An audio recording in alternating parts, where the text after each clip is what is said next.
Oh no, I want to see your VFX. I want to see him again. I didn't. I Okay, saw it out of the corner of my eye, but I want to see what you're doing. good. Well, I'm glad I can keep two Unities going here. So, oh, can I? Come on, Unity. I'm gonna wait for this other one to load since there's a whole bunch of new packages in it that I apparently just opened up. The VFX course is cool though. I like it. It's stuff we were already figuring out ourselves, but this guy is like, oh no, you use this option for that, and it's very handy. Oh, that's fantastic. Yeah. Okay, Unity. I guess I just cloned the thing where you installed a giant new package, huh? Yeah. So what is A-line? Well, I'm loading A-line. A-line is what the debug draw should be in Unity, but Unity only actually has the ability to debug draw like individual lines. And Oh, really? Oh, shit. this is just like very common sense API.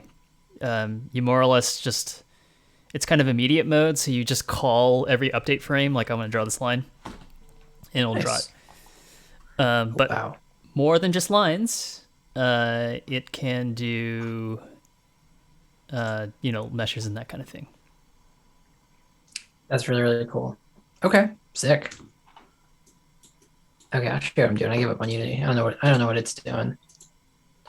Yeah, check it out. I got this spark emitter, Okay. but it only shoots sparks when you move it around. Do you want to talk me through how you put that together? Absolutely. That's physics. Yeah.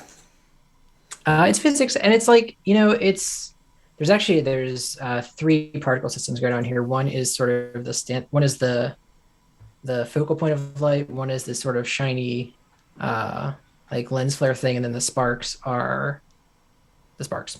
But the sparks specifically, it's the collision system that we were using. Mm-hmm.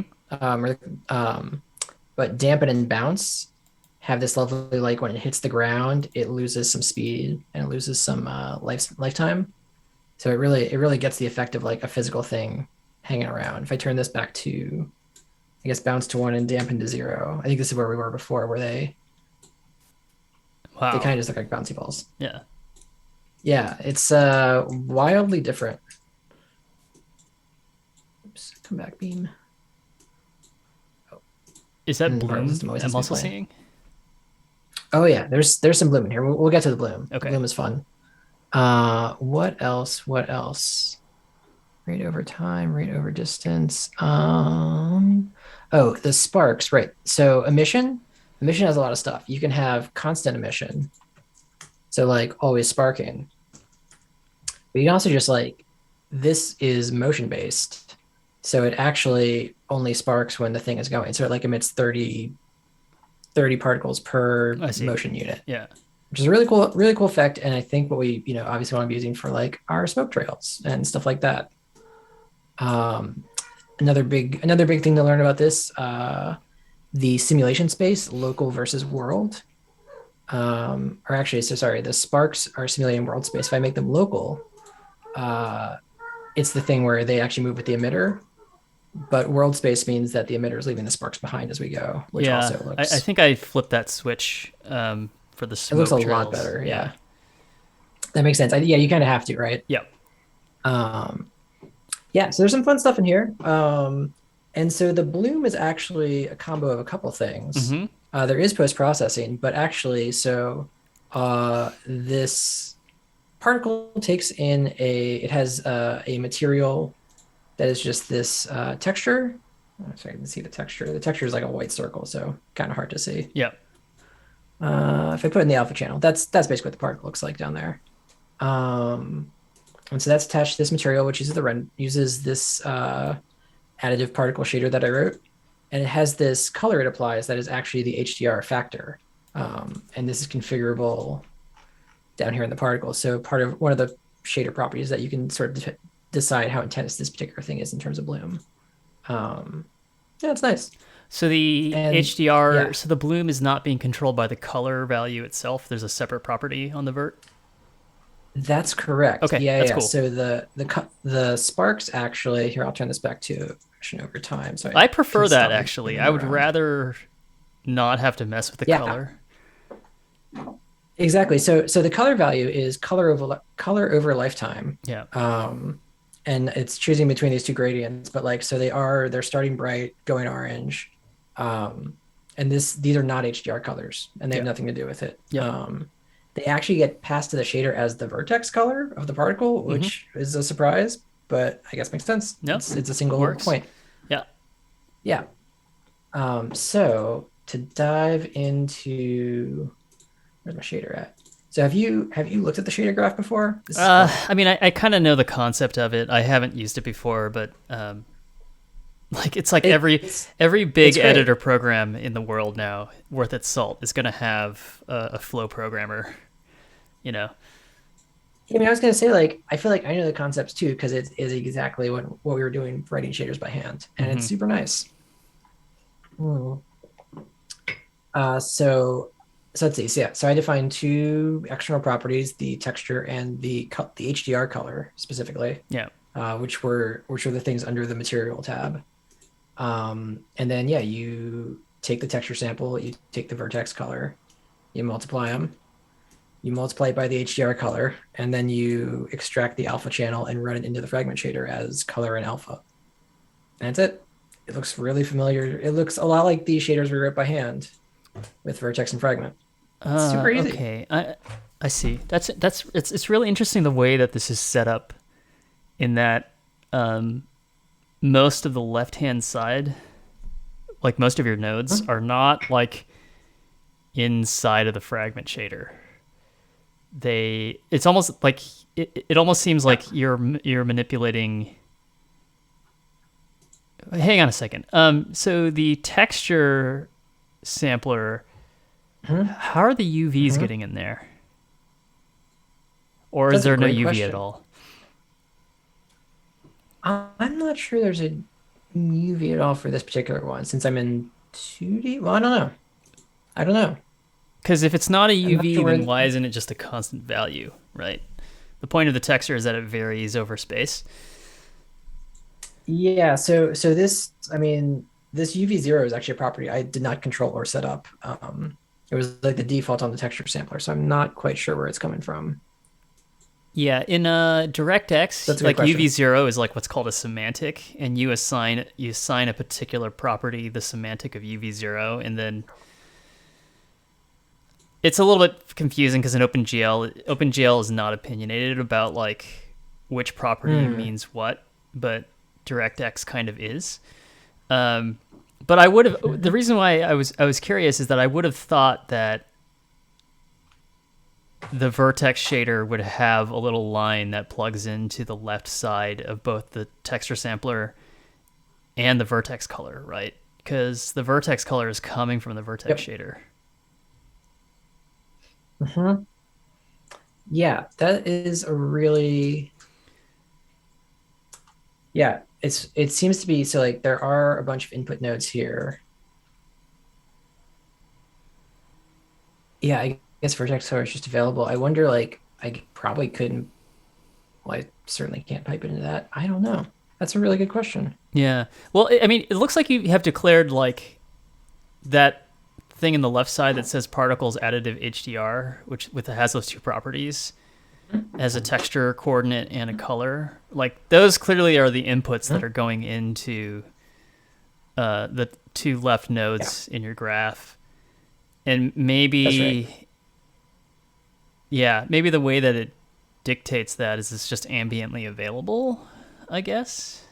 So, so actually, this color is not what's going to this vertex color node. The vertex color node is coming from the particle emitter. I see. Okay. So, So those are uniforms, maybe? so this color is yeah, this color is a uniform Okay, that got it. is Yes. white with the intensity value. So it gets multiplied by so it's like vertex color through the texture with alpha and stuff, and then it multiplied intensity by this color input. Got it. Okay, yeah. So I think I get it now. So we're basically looking at uniforms that are populating this. I'm not still not really sure I think that's what UV is more being plugged correct. into Yeah. the texture or how the texture is being used. Yeah, there is a good amount of magic happening here. Got it. throughout because I feel like when there was a way I was able to view the generated shader from this too, but it was fairly nonsense, Oh, obviously. that's cool. So it can actually Uh, create the .shader file. yeah. Compile and show code. Oh, Oh, view generated shader. There it is. Let's see what we got. okay. So let's see. Got a lot of stuff. It's got a lot of stuff. Yeah. Let's go to the fragment. Holy crap. Yeah, I know, right?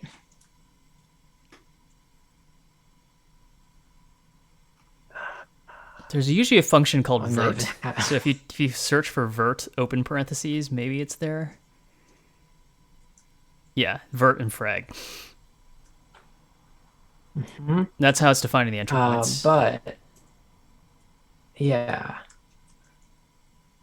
Oh, and then I bet in URP it's probably got like a pound include that actually defines the vertex shader.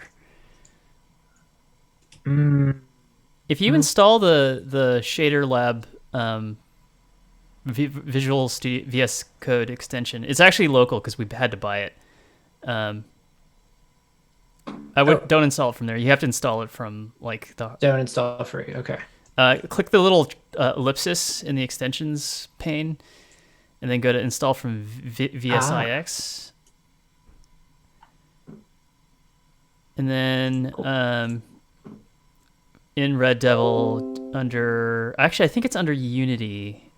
Oh, this might not work because you have to like import it into the project because it has a weird thing where it like runs a little server in the background. So it, like, it's under vendor, okay. Unity okay. vendor.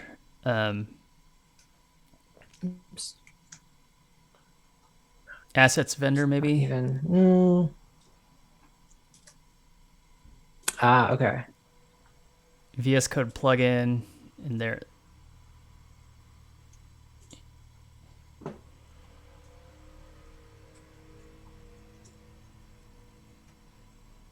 And then, okay, cool. It is installed. Neat. And then if you go back to the .shader file, you may need to reload Visual Studio, but yeah,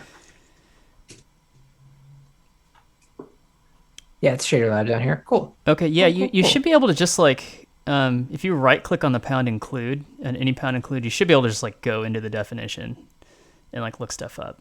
Oh, no. Nice. So you could actually do on line 739, like right click on vert and go to definition. Mm-hmm. Oh, didn't find it. Okay, too bad. I was able to do it. Not find it. Yeah. It might have it might need because like this has like a. It has like a little server, has a little program that it talks to, and I think that's how it like ensures that you buy it. I don't know. It's just like some DRM thing. Fair enough. At any rate, I was just curious to know what the Vertex shader looks like, but it's probably just totally built in. Yeah, I mean, like, right. Where is? I mean, like, to your question, where is UV0 coming from? This actually looks like the Vertex shader. Yeah, if you go to surface description inputs, if you can find the definition to that struct. The build surface. That struct right there. Yeah. So. Cool. And then I don't know where that's being used. If you look for like where that's being passed in, oh, that's like an input to something. Yeah, there's a lot going on. I don't know how readable. I don't know if like human readability was the intended use case for these, but right. And this is like the compiled one. Yeah, this is even less readable. Yeah, great. Anyway, it's nice that we can poke at it at least. Mm-hmm. Totally. Super cool. But yeah, it's funny. Like this sort of like, I did this and I was like, oh cool. Like this is just the matrix multiplication we were doing right in the shaders by hand. They just put every function right in front of us. Like there's a whole math section for just doing shit like this. So it's pretty cool. Do they have if statements? I'm curious. Or loops. That is a great. Procedural, I That's a think I great saw. question. Procedural, like, is that?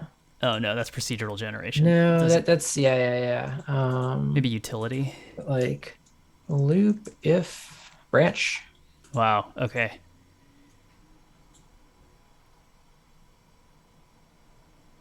So given something Some predicate predicate. like Yeah. Yeah. it'll either give you one of two values out the other side. Neat. Yeah, I could imagine using this. I would use this. I'd use this before I write a shader until I got to the part that I had to write by hand. What I like about this You is might go. that it shows you the preview right away. Um, Yep, Whereas that's a little bit trickier when you're just typing the shader code. absolutely. Yeah, and like it's pretty nice. Yeah, I wish I could set a sensible default for vertex color here. Unfortunately, like that's the one that it's you get white out of it. So, uh, yeah, unfortunately can't change that preview. It's cool. It's a cool system. I like it. I see why people would want to use this, and I see why you'd like stick an artist in front of this and let them go to town on it. Because if you have the basic math and some understanding of some properties, it's a lot easier than writing those shaders. Yeah. So it's cool. So yeah. So the back to all this, the intensity of these sparks bloom wise is actually controlled by this color here. I can totally like go to town on that. Can the particle system component like just create a custom property that's on a gradient or that it's randomized? Like any property, that's a great question. Yeah, because like the HDR property here, it's not like the particle system knows what to do with it, right? It's just some arbitrary number that it feeds into the shader, right? I mean, this specifically, this is like the material option. So this is I attached a material to the renderer of the shade of the particle system that this is a shader input. So this is like sort of this is really sitting next to the particle system. It doesn't know anything about this. Okay, so it's like this is like a uniform that is the same for everything. Yeah. Yeah. If you bust open the custom data subsection of the particle emitter, I think it's like above this a couple notches. Oh, yeah. Oh, that's cool.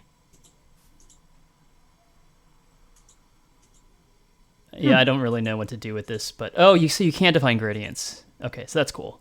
So you can like if you wanted like the bloom to vary from spark to spark, you might be able to like randomize this or something like that. Right. If I wanted to, I mean, this would be like 0 to 10 or something. Yeah. How do you I label it? custom? Yeah, you have to give it a tag or something like that. Yeah. But this is input. Oops.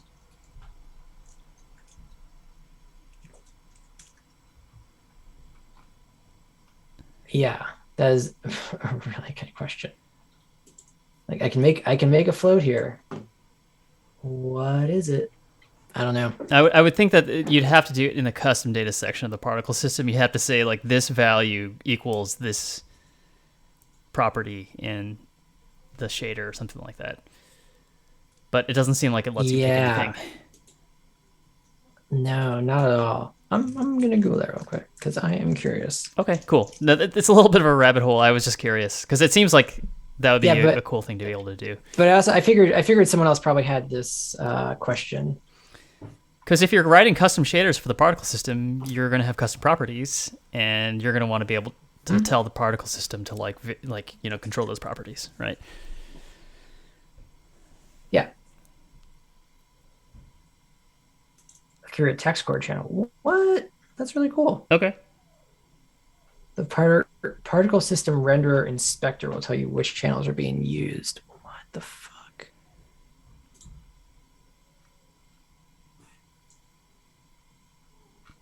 Huh. So I do like that we can do this with a little code. Maybe it's not going to work so well from here, but if we could understand it and write a small script to manage that ourselves, that's not bad. Yeah. I'm looking at the renderer section right now, and it doesn't seem like it has anything. It doesn't really refer to anything related to custom data. So I don't know. No. You would think that the inspector would just go like, "Oh, I noticed that you added a custom property. I will let you refer to that somewhere." You know? Yeah, well, if it's getting passed on a text, I mean, I actually didn't search for the word custom in here, but no, custom function.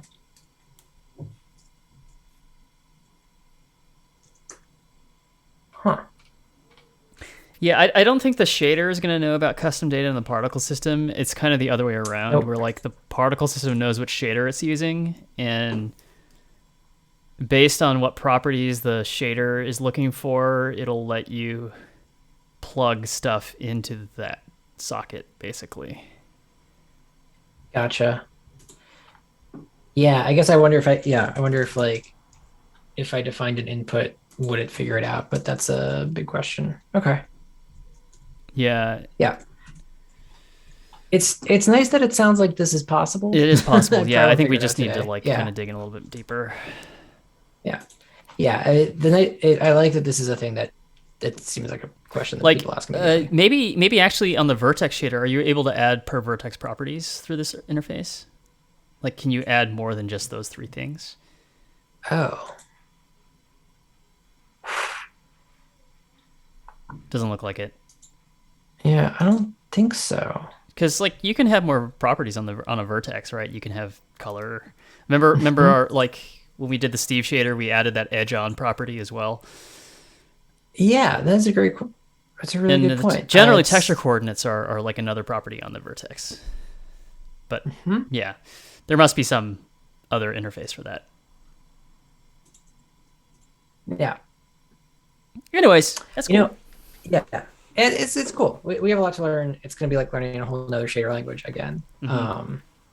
If I remember correctly from our OpenGL shares, actually, is like we defined a property once and it actually was a property into the vertex and the fragment shader. It was like you had to have it there at the beginning and then pass it through, even if you don't modify it. I don't remember if that's correct or not. Uh, There- yeah, that sounds right. You do have to like OpenGL's like it's such an obtuse language now that I'm thinking back on like how we did it. But yeah, you oh yeah. basically both HLSL or CG or whatever language we're using. I think it's HLSL in OpenGL. They have their own declarative way of saying this is the stuff that you feed into the Vertex shader. This is what comes out of the Vertex shader, and Mhm. I think in OpenGL, like the implication is that whatever comes out of the vertex shader is what goes into the fragment shader. Although I think you have to declare it twice because you don't define the vertex shader and the fragment shader at the same time. There's two separate programs Mhm. that you compile separately and then link them together. Yep. Yeah. Well, we're gonna be doing more shaders. I I love might it. be trying to use shader language. We'll see, or shader graph. I also learned if you parent emitters, they all run through the same pause, restart, stop thing, which is nice to know. I don't know if Yeah. you figured that out or not. I haven't. The one thing I was thinking about is if there was a way I could simulate emitters but disable their rendering, and I Hmm. I couldn't figure out how to do that. You can stop an emitter, but that means the simulation is stopped as well as the rendering. Yeah, you can stop it. I like that you can rewind it too. That's fucking rad. Yeah, that's really neat. Um, but can you do it without rendering? I mean, I think I can run it and just turn the renderer off. It's doing it. Oh, Is yeah, that there you go. yeah. The reason why I wanted to do this is because of Fog of War. Oh, like you want emitters in the fog of war to not have to be sort of doing their thing, but if they're befogged to not show anything. I guess Exactly. Yeah. talk about the render property. Cool. The other way we can Yeah, that do makes it is sense. just not turn emitters off and have some kind of stencil that they render to that Mm. prevents stuff from actually getting rendered out. Hmm. I think stencils is Yeah. probably going to be an interesting thing for us to look into. Hmm. I've learned one more very useful trick from this thing so far in just the Sparks thing and trying to dig into shader graph. Yeah. So I've been like fucking with this prefab. There's a bunch of blue shit properties that have changed. if I click on the parent prefab and go to overrides and just say apply all, it shows me what's changed. Oh, that's great. And just stick the whole prefab. Yeah. That's great. I feel like we've struggled with that so many times. I end up just like working in the prefab completely. That's fair. I assume this guy is doing that for this sucker because like if I start hitting play in here, like there's no floor to bounce into. Yeah. And it's not clear that my renderer is actually doing the same thing because it's not going through the camera for bloom. So I guess I can see a lot of reasons to work in this space instead. That's what I learned. I started doing this thing that's I think similar to your prefab thing where I noticed that like some things were just like client effects is like one giant prefab with a bunch of objects in it. And the UI now is like just a separate scene that I load additively. So you notice that the HUD's not in there anymore. Instead, there's it's over here. Hey, I like that. It's a whole scene. And then if you think about it, like all the stuff in the UI, like kind of doesn't need to be a prefab at that point. You can just create them as objects in that scene and just like let that scene be like the one unique place where they're all defined. Yep. That makes sense. Yeah. That's what happened here? Cool. Yeah. And I stuffed the vision system in there by default. I actually think that potentially we might want to do this pattern where we have like a gameplay object scene that we load in additively as a layer, like as soon as any level starts. And then all you really need to do at that point is, well, I guess you could do that as a prefab as well. Maybe I should just be using prefabs. I don't know.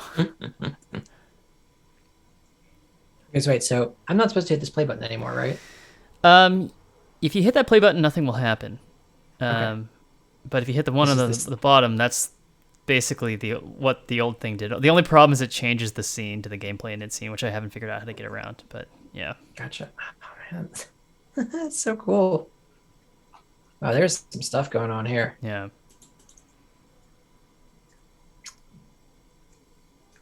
Dude, this game looks great.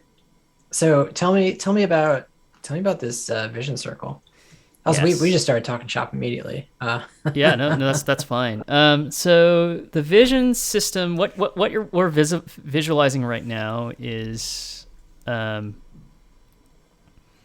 trying to get the chat. I'm watching the chat. I just want to. Oh, cool. Yeah. Yeah.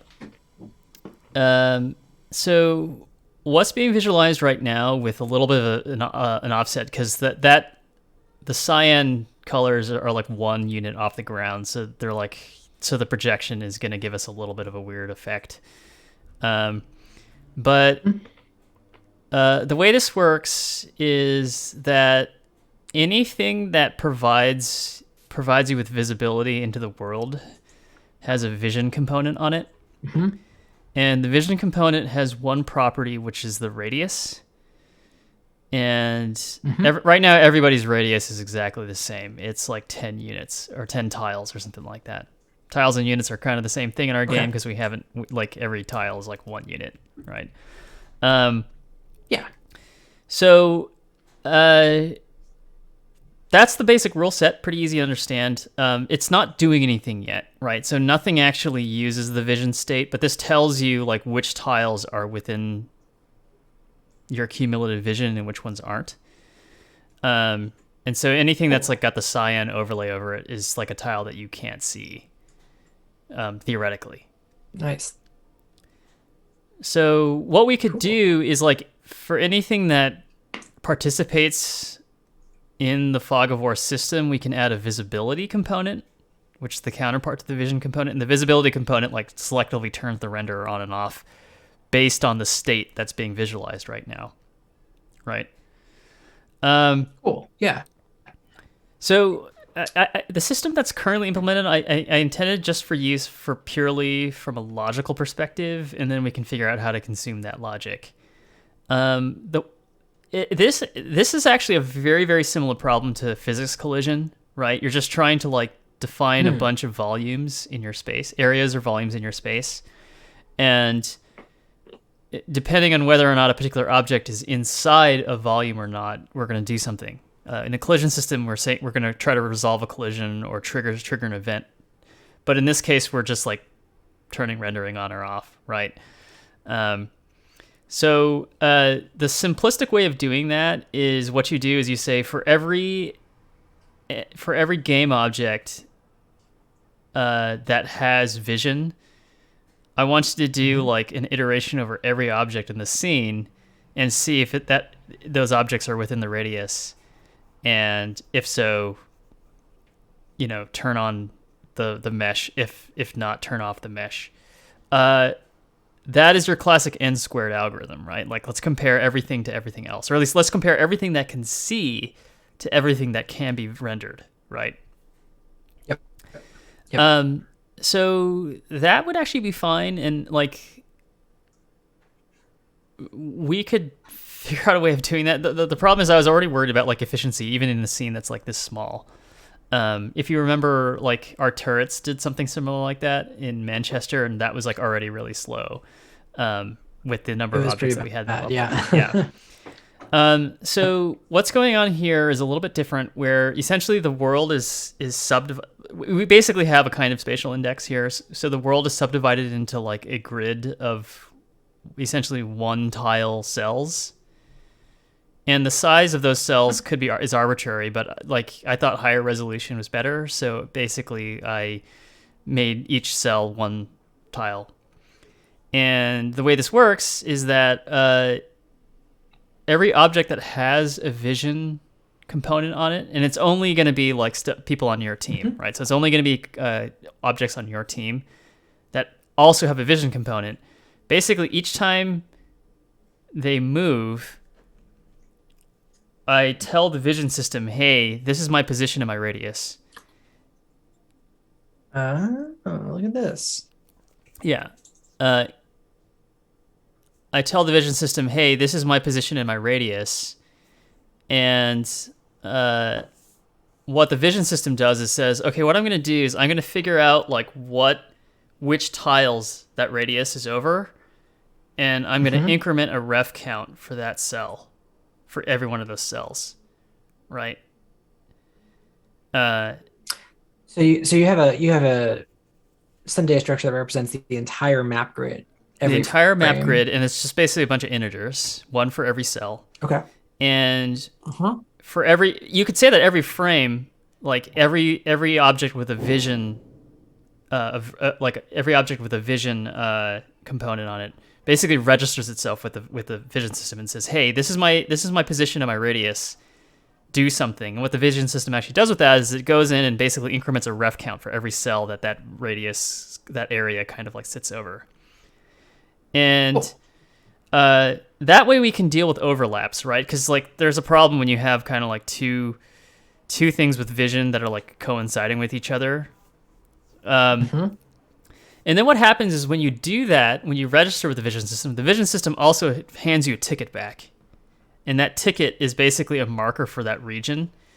And the vision system remembers what cells were covered by that region. And so basically, if you want to say like, oh, hey, I've moved, I need to invalidate what I did before, you hand the ticket back to the vision system. The vision system says, okay, I remember which of those cells was in that region. I'm going to go ahead and decrement the ref count for all of those cells.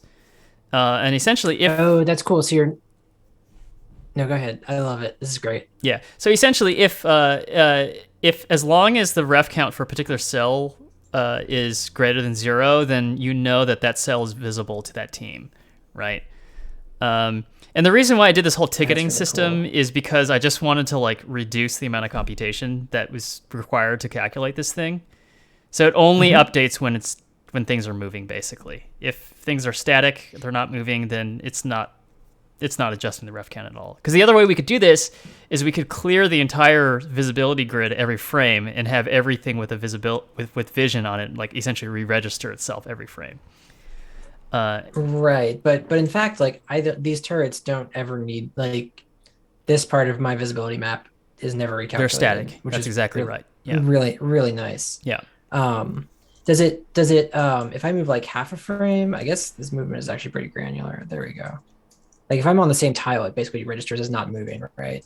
Like it's like, yeah, The way that It's checking where I am per tile. there's a lot of subtlety in the way that you have to calculate this Yeah, stuff. I believe it. But one expediency that I took was essentially that everything is kind of restricted to the tile grid, and so wherever you are currently, it'll take your position and snap it to the center of the tile that you're currently over, and then calculate your visibility based on that. So as soon as you enter a tile, your visibility is essentially determined as if you're always on the center of a tile. So it's very board game like.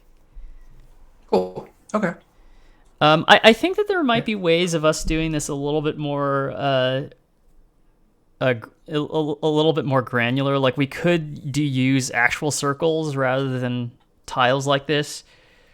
But what we would do maybe is like subdivide the visible area or like the entire playfield into maybe larger blocks. We could do like a quad tree type thing like we did before. I had an idea where like if it's not a quad tree, maybe we just had like 5x5 cells, right? Like 5 tile by 5 tile cells. And what you do is if you're an object that's potentially within a cell, you say, okay, well, which cell am I in? And the vision system basically keeps track of which vision objects can see that cell. And then you do essentially like an overlap check with that subset of vision objects. So that just sort of like reduces the amount. It's n squared in the worst case, but it reduces the number of comparisons that you actually have to make. Essentially what you're doing, you're just subdividing the playfield into regions and then saying which observers can see that region, and then the check to see whether or not you should render or not is basically what region am I in and what are the observers in that region that could potentially see me, and let me just do an overlap check with that subset of observers rather than every single observer in the entire scene. Gotcha. Okay, yeah, that makes sense. But what I'm doing right now is like way faster than that. So I don't, like, it really just kind of depends on whether this feels good. I mean, I think it's pretty cool. It's going to be the things popping in and out at the bounds is going to be tricky, but I wonder how we handle that. Right. So the way that we handle rendering is, yeah, I don't know. It's a good question. Yeah, that's a big question. I mean, I feel like that's going to be the biggest feel thing because the rest of the algorithm sounds great. Yeah. I think there's another way. This is really cool, dude. I think there's another way of doing this where we could render. We could do a render pass where we render essentially circles onto a texture that is really big, like a texture that is the size of the entire playfield with some granularity, and then use that as a stencil buffer for the screen. Are you familiar with what a stencil buffer is? Like fog or something? Yeah, so a stencil buffer. But I can imagine that technique in different applications too. I've used that in Photoshop. Yes, totally. A stencil buffer is a lot like the depth buffer, except that you can kind of customize. Like the depth buffer has like a very, very prescriptive kind of like way that you use it. It always compares against the Z coordinate, that sort of thing. A stencil buffer is a little bit more arbitrary, where you're saying like, okay, I have a stencil buffer, and my fragment shader can check against that stencil buffer, but it can use it for anything it wants. But in this case, we would use the stencil buffer to say like, okay, I rendered out like essentially like a texture that says what is visible and what isn't. And let's say I'm drawing an enemy tank. When I'm drawing the pixels of that enemy tank, I'll compare it against that stencil buffer and say like, hey, am I in the region that was like carved out by the stencil? And if so, just clip the pixel and don't draw it, right? No, that makes a lot of sense. That's a really cool. I was trying to see. I was curious if the StarCraft was tile based or that, because I feel like it'd be really obvious if it's. Like I think that most games that do this intelligently do a stencil of some kind. Okay. MOBAs do it, right? MOBAs actually have really, really complicated fog of war. If you look at like League of Legends, the fog of war is like animated, which is crazy. I think this is tile based. I think it kind of doesn't. It looks smooth, but I'm pretty sure this is tile based. I think the smoothest is just that it's a gradient and things move quickly. Yeah. Because you can see how it's kind of like moving in a chunky way. It's popping, yeah. It has some lag, which is interesting. Yeah. I think you lose vision lag, but oh god, League of Legends Fog of War, I can't even imagine with all the players going on. Are there? Oh, that's probably gonna be cool. I Are there bet things that StarCraft also like affect added a lag knowledge? because like having the visibilities change abruptly was a bad player experience. So Yeah, I bet having it look like it's attached to your characters felt weird, yeah, and that's probably still gonna be true.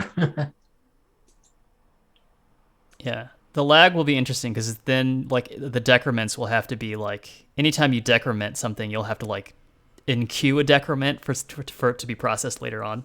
If that makes Mhm. sense. Oh, so this is line of sight based fog of war here as well. I just Oh, is saw. it? Well, let's see. But I think when the character turns the corner over here. Oh, come on, you're explaining something, and I'm Yeah. I'm not hearing it, and I don't care. Yeah, it looks like when they pop through that, they get more sight around that corner. Yeah, yeah. The corner is a great example. Interesting. Okay. Yeah, I think line of sight would be fun to experiment with. Right now, we're doing a radius. Hmm. Hmm. And really, it's going to be a fairly similar principle, right? I think the vision system, the way we're doing reference counting, probably maps to however we choose to fill that algorithm. Yeah, Man, there's a lot of stuff in this game now. So cool. yeah. Now, the thing is, this doesn't do anything yet. Like I said, all it's doing is updating, it's updating the vision system, and the vision system is rendering this debug draw on top. Right. Yeah. Oh, let's talk about the debug draw system really quickly because I'm using A-line for that, and I just want to show Oh you yeah, yeah. how it's actually doing it. So if you go into the code and you open up the vision system, Okay. Scripts. Uh, no vision UI. oh, you know what? I think I'm only seeing Unity right now, so it might be. Do you have a second screen, or I wonder what's going on here?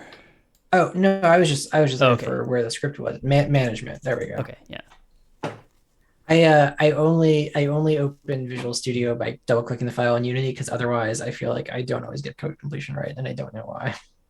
That's So fair. that's my one tick. That's my tick to make this work every time. Yeah. Oh yeah, that totally makes sense. Um, so A-line is a nice API. You call using drawing at the very top, and it'll like make it'll that's the namespace. It's called drawing. Cute. And A-line can render to either the game or the scene view. It treats those as two different like render targets.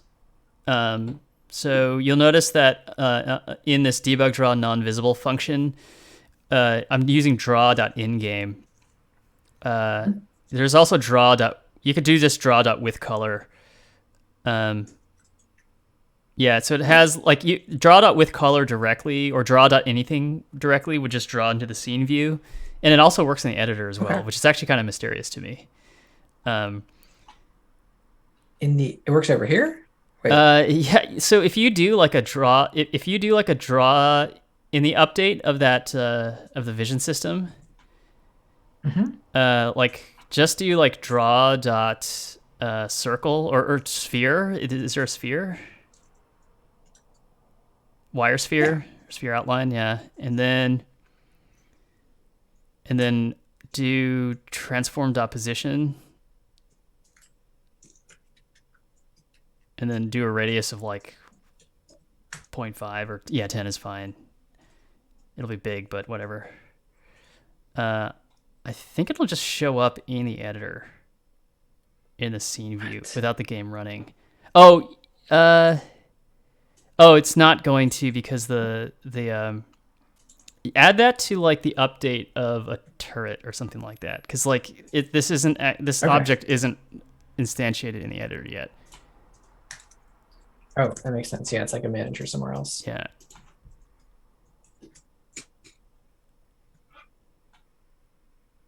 Well, I'm glad Unity fixed their shit, and now I can type happily on this as well.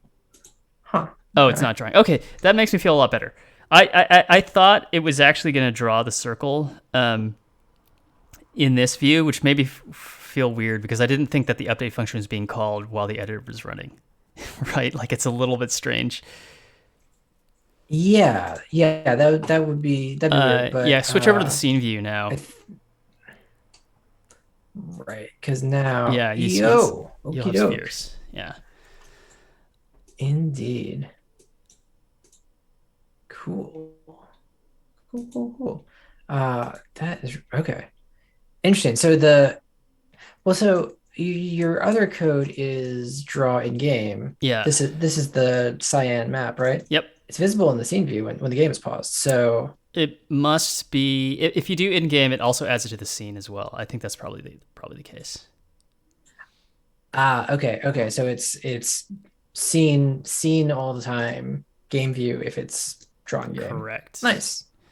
Yeah, and then like it has some nice ergonomics to this API. Like you notice when I'm calling solid draw.ingame.solidPlane, I'm just giving the plane dimensions, and there's an overload of this function that lets you pass in a color as the fourth argument.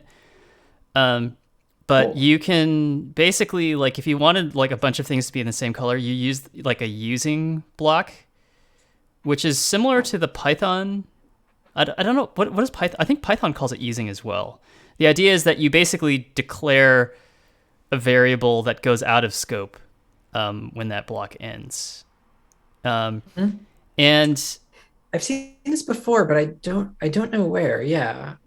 yeah, it's similar to if you. I don't know if you did C++, but like C++, there's like a notion called resource acquisition is initialization, where you basically define a destructor for a class, and if you basically declare the object at the top of a scope block, the destructor will get called at the end, and so you can basically ensure that if you get out of a scope, some cleanup happens. And all this is doing here, like Python has the same thing, but rather than it doesn't have destructors, right? I don't think C# has destructors either. But what you can do is like you can declare like you can have like a structure that inherits from a particular standard library class in C#, and you basically register two virtual overrides. Like one is like call this when you enter a scope, the other is call it when you exit, and then if you use it in a using block, it basically just like it's like syntax sugar for just saying like we're going to set a global color in the drawing engine at the top of this block and then unset that color at the end of it or restore it back to what it was before. So you can essentially have like a stack-based behavior. And I think you can do things with like where you can do like matrix transforms where like it's like, okay, I want to like translate everything by this matrix, but like pop back out of it at the end of this block. So there's kind of neat stuff you can do like that. That's really neat. It kind of reminds me of the way I feel like we did this in, well, no, OpenGL, you set a color and it was just there forever. It never unscoped itself until you changed it again. This is nice. This is really handy. Yeah. So that this API is really nice and easy to use, which is why I wanted to grab it. And it's primarily used for debug draw, but hey, you can use it to just like render stuff in your game. Like our laser site could just be lines drawn using this engine, using this library if you wanted to. Yeah, fine by me. Same. That's really cool. Neat. Good library. Damn, dude. Yeah, it's nice. This is, yeah, I feel like our whole game could be debug draw in some ways if we wanted to draw our cubes and lines. Theoretically, yes. If we want to do it all cubes. But like we do want to graduate to a slightly nicer, I think, presentation style at some point. I think that's right. Yeah. I wonder if there's an A-line, any games that are A-line rendered only. That'd be funny. Yeah, we totally could do that. No, maybe not. This is rad, dude. Amazing stuff you're putting in here. This looks so good. Yeah. Oh shit, it kicks you back to the scene. Okay. Yeah. So I need to figure that out. Yeah. Shit. I guess so you can't just play this anymore because you're in like the no land of no network manager. All right. Wow, and not a single network game object because nothing can instantiate them. Cool. It's a little scary that it deletes everything. but I guess that makes sense. Yeah, I actually don't like the when Mirror kind of initializes a scene, it's a little bit there be dragons to me. And I need to figure out exactly what it's doing Mm-hmm. because I actually think it doesn't These are all delete. here. They're all here and disabled. Yeah, it doesn't delete them. Yeah, It disables them, and I don't think there's a runtime cost to that because I think what's actually happening is that. Uh, oh, maybe there is a runtime cost. I don't actually know. What I thought was happening is that it's like it has this magic thing where it rewrites your bytecode, you know, and I think cool. in doing that, it also disables stuff for you automatically. Cool. I guess. Gotcha. It's something, yeah. Yeah. Yeah. Wow. Yeah, see, now I just want to apply all the overrides. Neat. Cool. Nice. What else should we do? What have we got in here? Flying enemy and terrains and fog and particle emitters. Yeah, I do one thing like you could particle do is like emitters. You actually know, it's try always my to jam. apply the fog of war. If you wanted to like experimentally apply it, I can show you how. That'd be really cool. Yeah, let's give it a shot. Uh to like apply it to turret's vision or to like our own vision rather than the cyan draw. So like Yeah, try like what you talk can me do through is it. Let's like try make a it. new component called there's a component called vision. And that is for anything that can see things. But I think we want a component called visibility, and that's for things that can be seen. And what this is going to do is essentially just check against the vision system every frame and turn itself on or off, make itself visible or not visible based on uh, make itself visible or not visible Yep. based on like whether it can be seen or not. Yep. Okay, cool. And this actually has a is visible for bounds, so we can Exactly. call into Yeah. this. Sweet. Is there a singleton for this? Should we make one? There's a singleton already. Oh, Yeah. oh, because I love it. Yeah. You just call vision Nice. system.get. I forgot about this little class. Nice. Cool. So I would put this in. I would stuff this in the late update. Actually, late update. it doesn't super matter, but late update just makes sure that it happens at the very end of the frame. No, that makes sense because yeah, we want the player to have moved before we handle this. And I think that is correct. Yeah. Var system. All right. So if vision system dot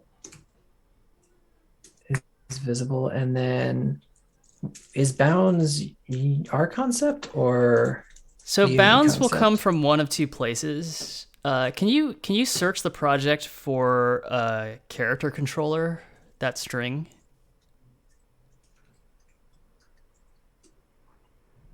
Um, try stealth.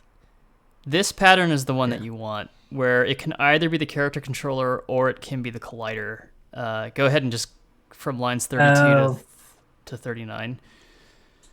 Fair enough. Cool. There might be a utility function we can write to do this. Yep. And we're essentially just using the physics boundary. There might be a way to do it with the mesh renderer as well. Maybe that would be even better actually. But what we want to do is like if bounds has a value, or if bounds doesn't have a value, then just return early, something like that. Cool. Yeah. I really miss the unless keyword. Not bounds dot has value is what you want there. Oh, great. Oh, optional. Yes. And then that's bounds dot value that you want to pass in. Beautiful. I am so not used to the optional system here. So it's not. So let's see. We're doing this every frame. We do want the render. I wonder. I'm trying to think of what we could do this in the. We could put that in the awake if you wanted to memoize it. Yeah. I was thinking at least for do I need to declare private, yeah. Just call it bound. It's like a Is it bounds that you're trying to set. Oh, the mesh render too. Yeah. Yep. Is this a bounds? Yeah. This won't work for moving objects if I don't do that. So I was just going to get the mesh renderer because you're right. Yeah, the bounds would have to be like yeah. re. We do need to change it though. I guess yeah. We could memorize that later if you've moved, but yeah. at the very least, I want to be good about this pattern. Rendered. I think enabled. Yeah, enabled equals. I guess render.enabled could just equal the return value of is visible, yeah. right? Something like that. You were 1 second ahead of me. Yeah. Sweet. And then Gosh, we just this need thing to like slap actually this. catches this.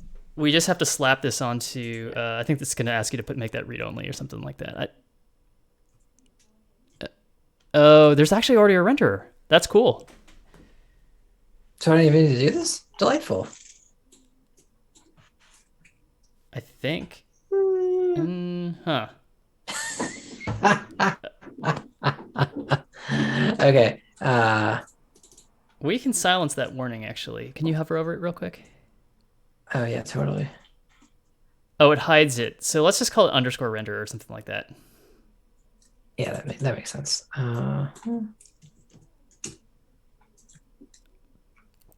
Great. Okay, cool. So this needs to go on everything. Basically everything as a component. Yeah. Cool, cool, cool. All right, let me see. Let's pick a level object. Let's pick a wall. Oh God, everything needs so it's prefab something applied. What is wrong with this sucker? Yeah, walls, turrets, trees. Network identity? Like, what is it? I just want, I want to know why this thing thinks if I revert, it happened either. That's not good. Okay, let's go into the prefab editor. So the vision system is like, this is client only, and it's only my team. So it's like whatever team I'm on, I get a vision system built for my team objects. Oh, I hit the wrong play button. Did what I just said make sense? Like, this is client only state, effectively. Yeah. That didn't work. It didn't work. I've never tested this, by the way, so it could be that the bounds checking logic is not correct. It's great. I love it. We're gonna. Well, let's find out. Yeah, I wonder. Log bounds. And then this one. I guess bounds.value actually, huh? Can I log bounds.value if it's null? Maybe try a .toString. It's also capital V. Oh, that probably. Yeah, okay. Oh, this is gonna be extremely noisy, but oh, there is no mesh renderer attached to prefab wall. Cool, because it's on the child. So in fact, we want to do get components in children. There might be multiple, renderers. Right? Like this is the problem with this. Yeah.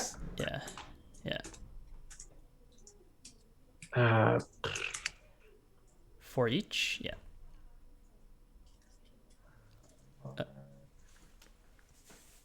I think it's in fucking JavaScript. Come on. You can tell I hate how obvious it is.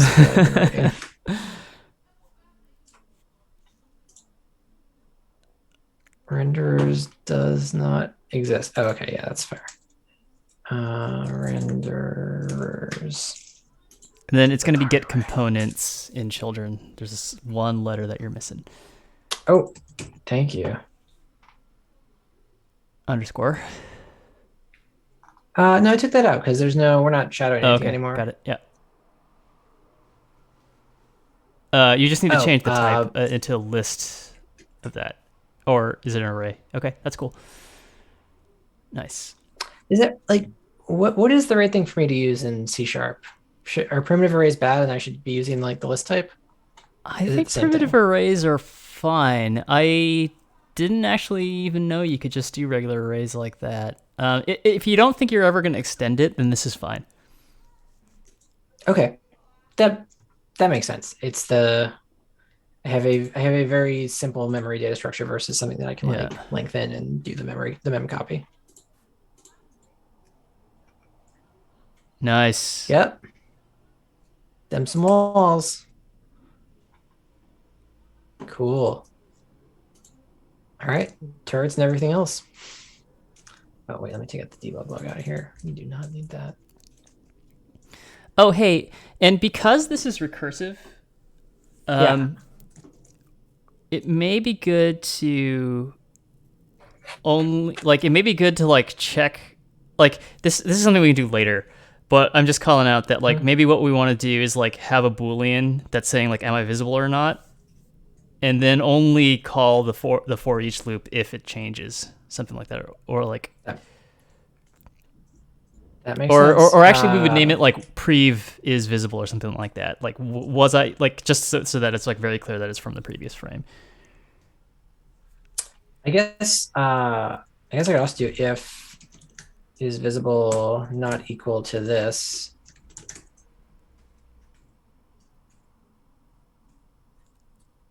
Is that dumb? No, that's fine.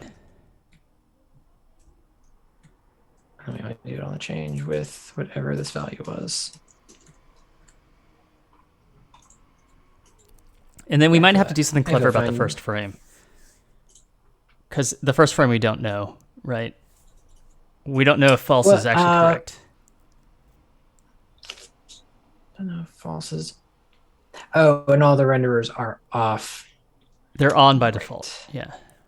Or sorry, they're on by default. Yeah. That is a good... So we can start that as true. So if line 9 started as is visible true, I think this makes sense, right? Everything renders by default. That's going to be better because yeah. At least the system will catch it all. Yeah. Cool. All right, let me drop this on some more prefabs. Take me prefab town. Stick it on the turret. So is there any concept of like what our basic game structure is? That like, you're saying like could be like a common script? Yeah. We don't have one so far. A component that inlines other components, yeah. Because it just feels like there's a lot of these, you know. Tile tree. But I guess, you know, when you add a system that touches the entire thing, maybe it makes sense that you have to touch the whole thing. Yeah. Player also needs it for the other team. And then power-ups maybe is the last thing. And I think we can worry about bullets later. Oh boy. Yeah. Yep. Yeah, I think what you're talking about is like, can we develop like templates or like component groups? Mm-hmm. Yeah.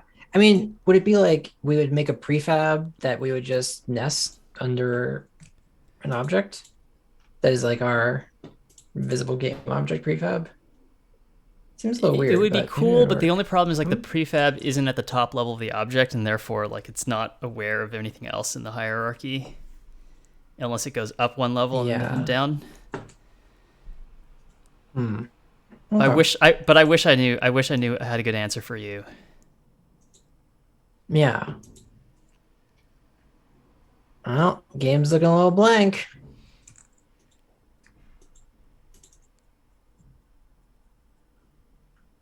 the particles keep going.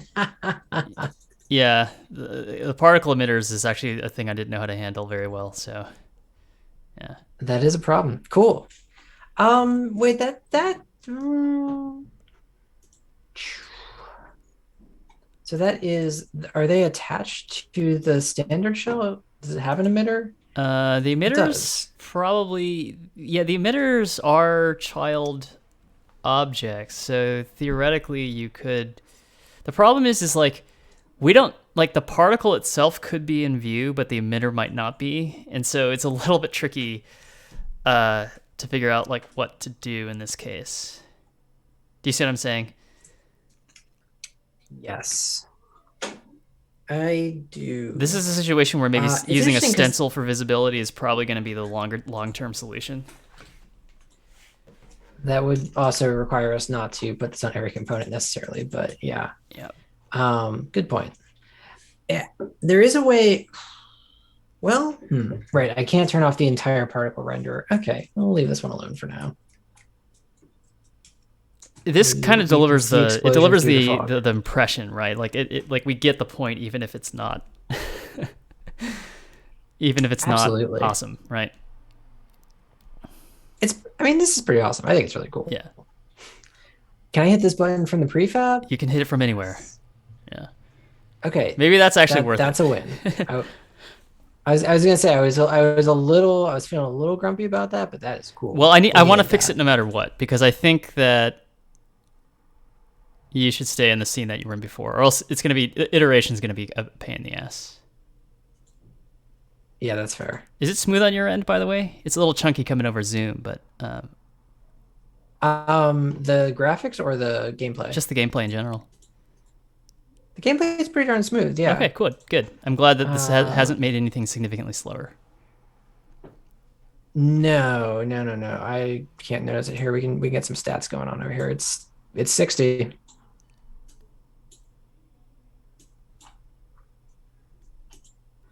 Yeah, I think actually maybe if I maximize this and get a little more. Yeah, still feels good to me. All right, cool. We just added more logic for every object in the game. That's all. It's true.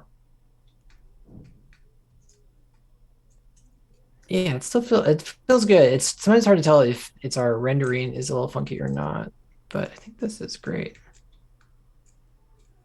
What's giving you visibility? I Oh, you can't have a test turret over vision. there. That's cool. Yeah. I set up some yeah, I put a little thing together, So this is fun. but we can But so yeah, you could I imagine already like how it, yeah. like a mini map might be driven by this state as well, right? Absolutely. Yeah, I guess I can sort of imagine like this state is required no matter what. And yeah, if we do the stencil thing, it's building on this as well. Yeah. No, this feels good. It the game is a smooth 60, but like because there is a stuttering with the tile, it feels jumpy in a funny way. It's probably doing that on the stream too, because like this border is moving at who knows what frames per second, right? Right. But the game is smooth. Yeah, I don't know how to smooth that out. Um, like the whole point of I'm doing the not. tile-based system was to lock it to tiles. Mm. But What would a should I try? Could I try to add some lag to this? we can at least like I think the thing to add lag on would be the decrement. That's right. Yeah. So in the vision system, when you decrement, there should be like invalidate. I think the name of the function is called invalidate.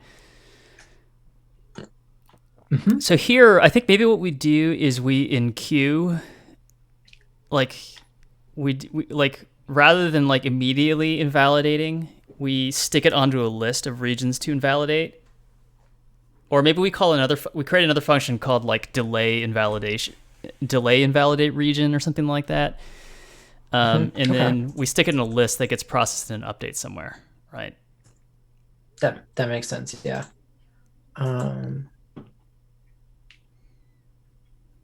Cool. I actually think that there's ways of doing this in Unity where you can just do like I don't know if you pass it in a lambda or something like that. Lambdas seem kind of scary to me. Feels like. Okay, for what it's worth, also like this computer is peaking over here, so Oh, okay. under Fortnite. Well, I was gonna say if you're losing frames, it might be because of that under Fortnite ice pack territory. I could pause the game. It was chunky from the get go tonight, so I don't know what the deal is. Do we just need to buy those new laptops? No, I should actually get my Windows setup going because that seems like it's actually much more powerful for this right now. Yeah, it really is just like try developing Windows for a day or two, and if you feel more productive in Mac OS, then maybe it's worth whatever money you spend on a new machine, right? Because you could always flip the I think you could flip your Air for a decent amount, right? It's not like it's lost that much value.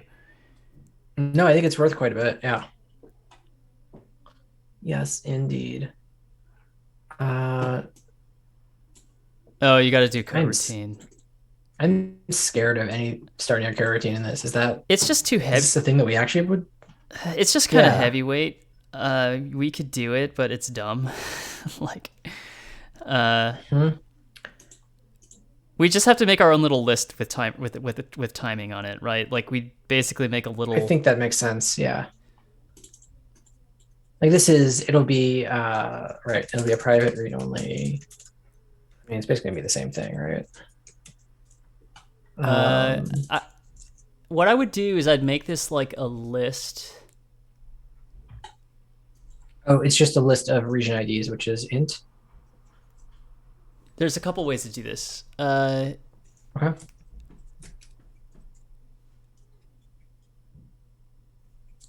Maybe it would be like a list of lists of ints. Okay, yeah, you could do that. You could do exactly what you're doing right now. I see what you're getting at. And this is totally fine. This is totally fine. Okay.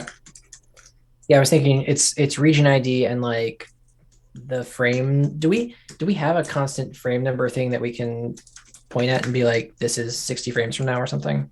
What I was thinking is that like the first number is the region ID, the second number is just a countdown. We just put in like 5 and then we decrement that every frame. And that way we don't need to know the absolute number. You can do tuples by putting parentheses around those ints. Nice. If that's what you were going for. That's what I was going for. Yeah, nice. Cool. Yeah, I think that makes sense. It's already created. So in invalidate regions, we're going to say void process regions to invalidate.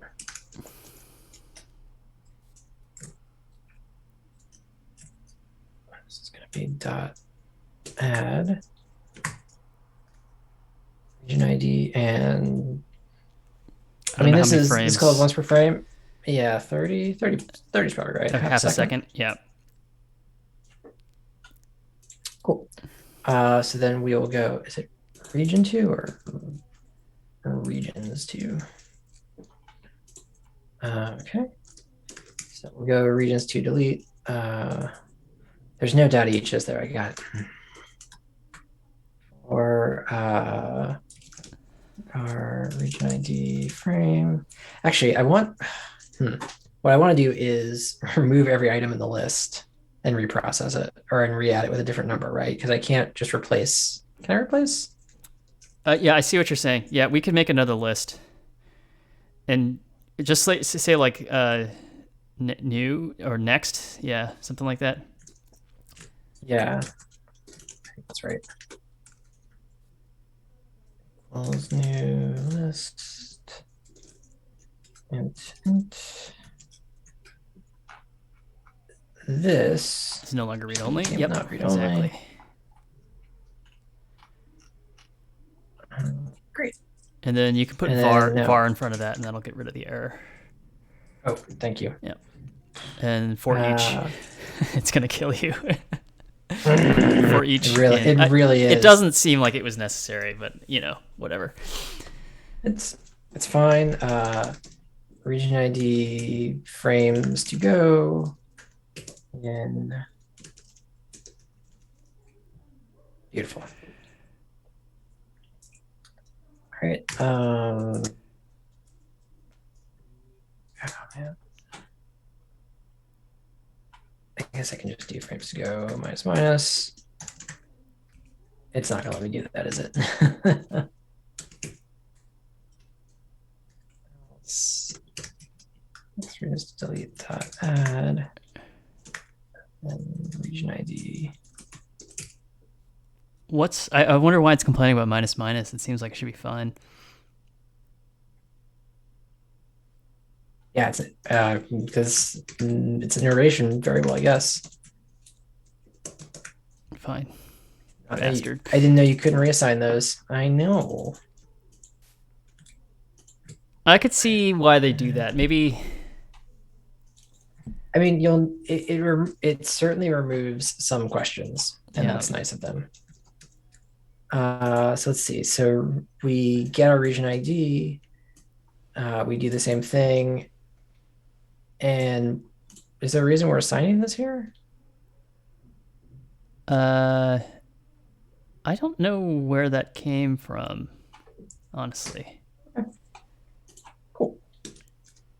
Can you change one thing real quick? Equals. Absolutely. On line 189, can you change the list int to just var region? I wonder why.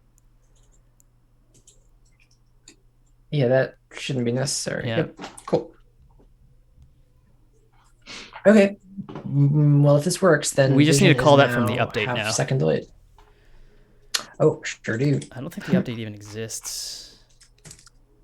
Oh, it does. It does exactly one thing. I'm going to put this first and maybe put that second and consider that still debug draw. That makes sense. All right.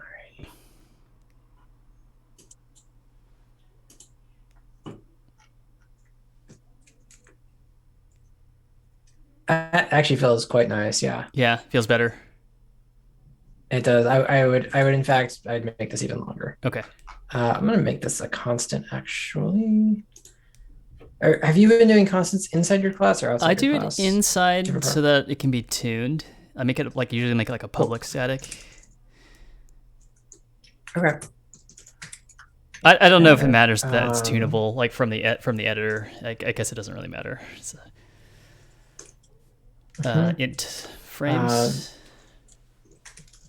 Vision frame. Or invalidation lag, maybe. A second. Lag frames. Yeah.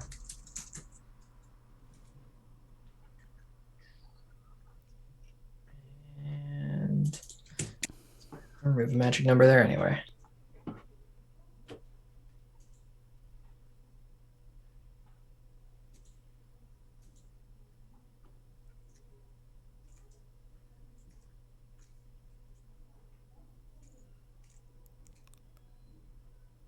Yeah, I like it. Cute.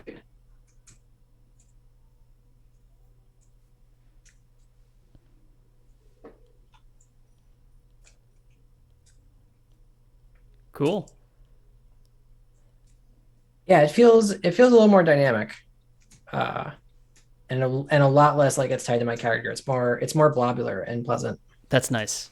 What we're missing here is the ability to see buildings that you've already discovered, and that is quite a bit trickier to implement. That's going to be harder because you essentially need to create a second. You need to create a second game object, which is the I don't know what you call it, the impression, or the what do you call like a memory, like a unit of memory? Like it's just like something that you remember being there, but it's not actually the same thing as the physical object itself. And we essentially have to create one of those. I mean, is that true, or is it? Well, yeah, right. Because if you've seen it, it needs to stay there. Nope.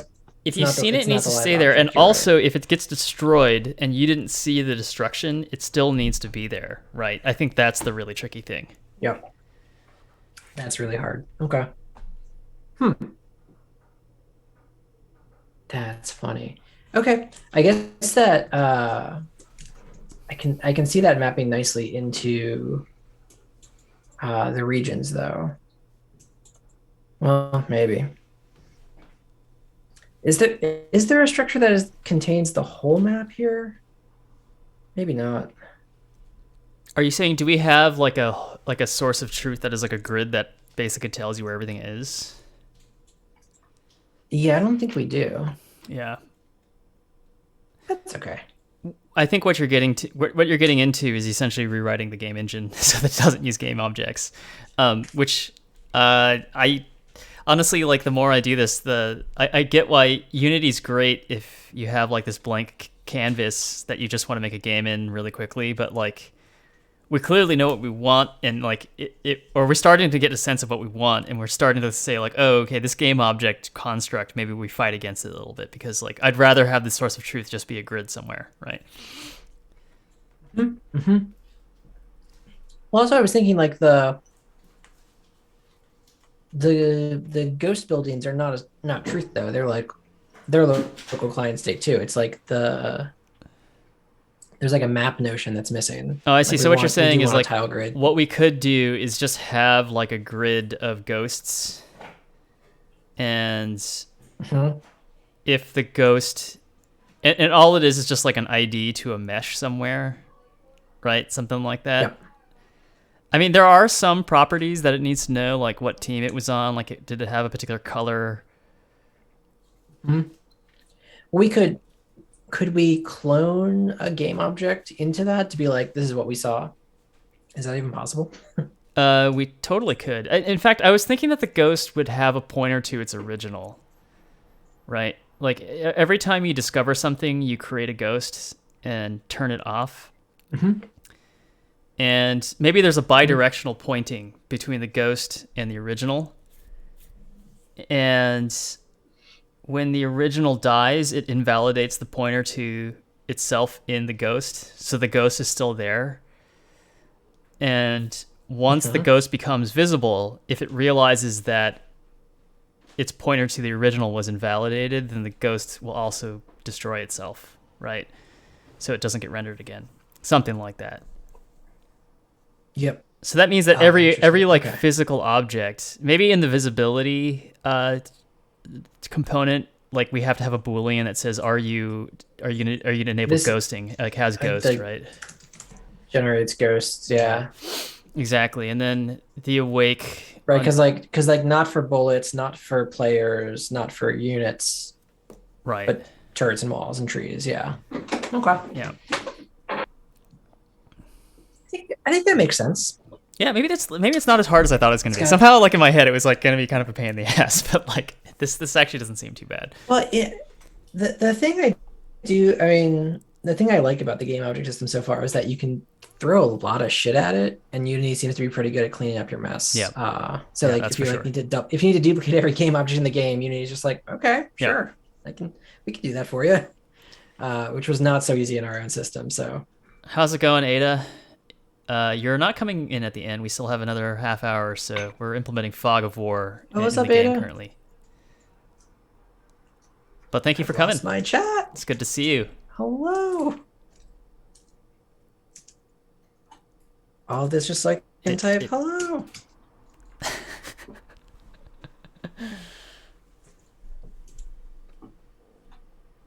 Yeah, our Fog of War. What a special hump day treat to watch Jeff and Dom make a video game on a Wednesday night. Damn right. Yeah.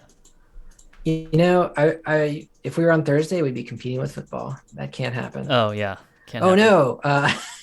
What's going on? I don't know if you can see it, but there is one frame where the little purple material inside the wall shows up and then immediately is turned off by the system because. Well, why is that? Hang on. Don't those have visibility?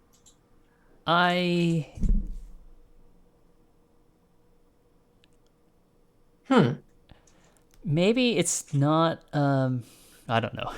I don't have a good theory. Is the object Let me turning try that again. itself off immediately? Is that what's going on? You know what? I noticed they're not over here either. My little power-ups aren't there. Let me pop in. So wait, so some of these show up. Isn't there one right here though? I thought I had more than this. Oh I'm no, confused. oh wait, this is Is it a prefab thing, maybe? yeah. Oh god damn it. That's a great guess. Let's make sure these aren't Yeah, disconnected but from the prefabs. if it didn't have the visibility script on it, it shouldn't be turning itself off in the first place, right? Because the default is to be on. Yeah, well, and check it out. Like Yeah. one of these didn't show up, which was this one. Oh, the ones with visibility are turning themselves off. Is that Some of them. So check it out. There's three in a row here and here, right? okay? Let's pop back over. The mystery is deeper. Okay. The game is afoot Oh, because yeah. That is so weird. yeah, this one's not drawing and this one's not drawing. Yeah. But I sure couldn't tell you why. Here, let me make myself a little safety bubble. I like it. How come they weren't shooting at you in the first place? Were you obstructed? This can't see me, or it Oh, couldn't. nice. I must have been. Oh, they hit those things, that's for sure. Yes. Okay, so if I pop back to my scene view. Yeah. Oh, damn it. This is hard to click. Where? Oh, yeah, because there's you can turn the network there we go. identity gizmo on again. Sucker. Okay. What is up with you, my friend? Oh, why no visible? The only other thing I can think of is the collider the same dimensions as the other ones? That's a good question. It looks like it. You can see the collider, right? It doesn't it visualize it? Yeah, I can see it. It looks fairly. It looks like the same thing. And the position is like, I don't know, the wall behind it shows up. What would do this? Oh, it's really bizarre. Let me look at this system real quick. Yeah, there might be little edge cases in the math. But like this is so specific because like not a single one of our walls isn't showing up. Okay, if you go into the game editor and turn off snapping and move its position like an epsilon along the x-axis and an epsilon along the z-axis. Okay. Let's see if we're like somehow like perfectly on an edge somewhere. Because I was running into issues that were similar to this, that are so arcane that I'm not even gonna go into the details of it. But like, wait, why? Why are these like, coordinates? These coordinates. What is happening? Is it possible that when you applied changes to the prefabs, it got? I didn't do it to this one. Okay. Anyway, let me pop back into the game real quick because I am super curious. What fucking coordinates are these? What? I'm confused. How is it negative that 6? number doesn't. Is there a scale being applied to it? Is that why?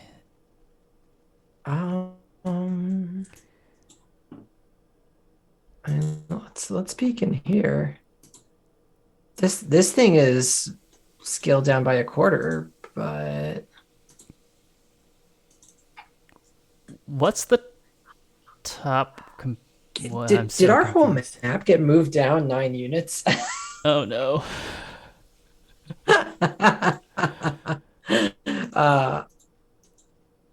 What? Let me. What is this? Oh, okay. It has a parent object. It has an empty that's just floating in space. I hate it. Okay. Yeah, that. Really. Why did you even let me do this to myself? Can I apply transforms? This Yeah. isn't Blender, is it? It it would be nice.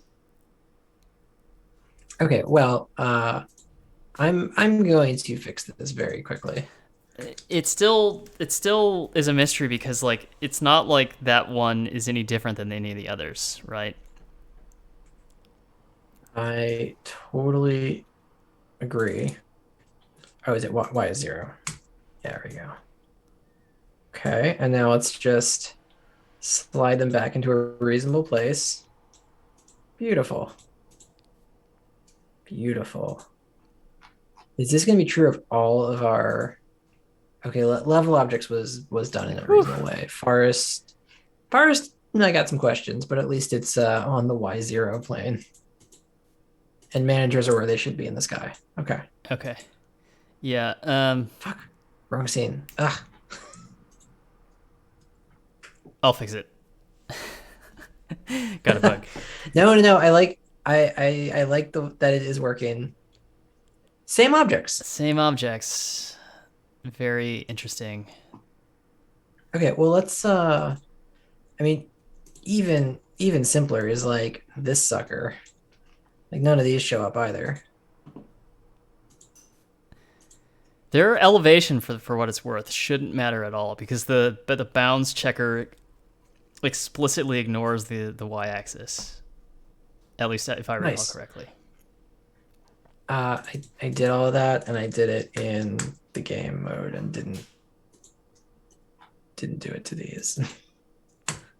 Gotta do it in scene view.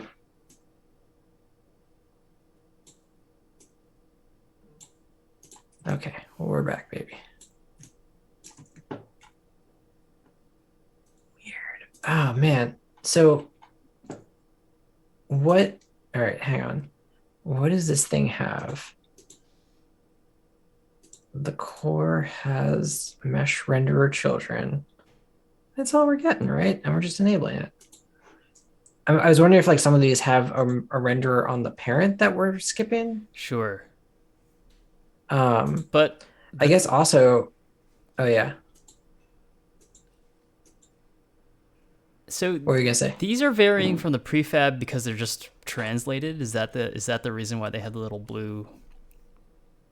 Um, it seems to be network identity has just changed, Okay.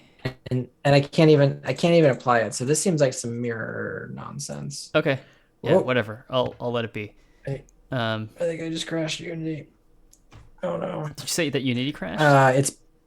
It's beach balling for me. Oh. Well, good for it. It's nice. It's nice of Zoom to not put the You beach ball can't in work there, all the but Unity time, just took. right? If clearly Unity is like very in favor of the 35-hour work week.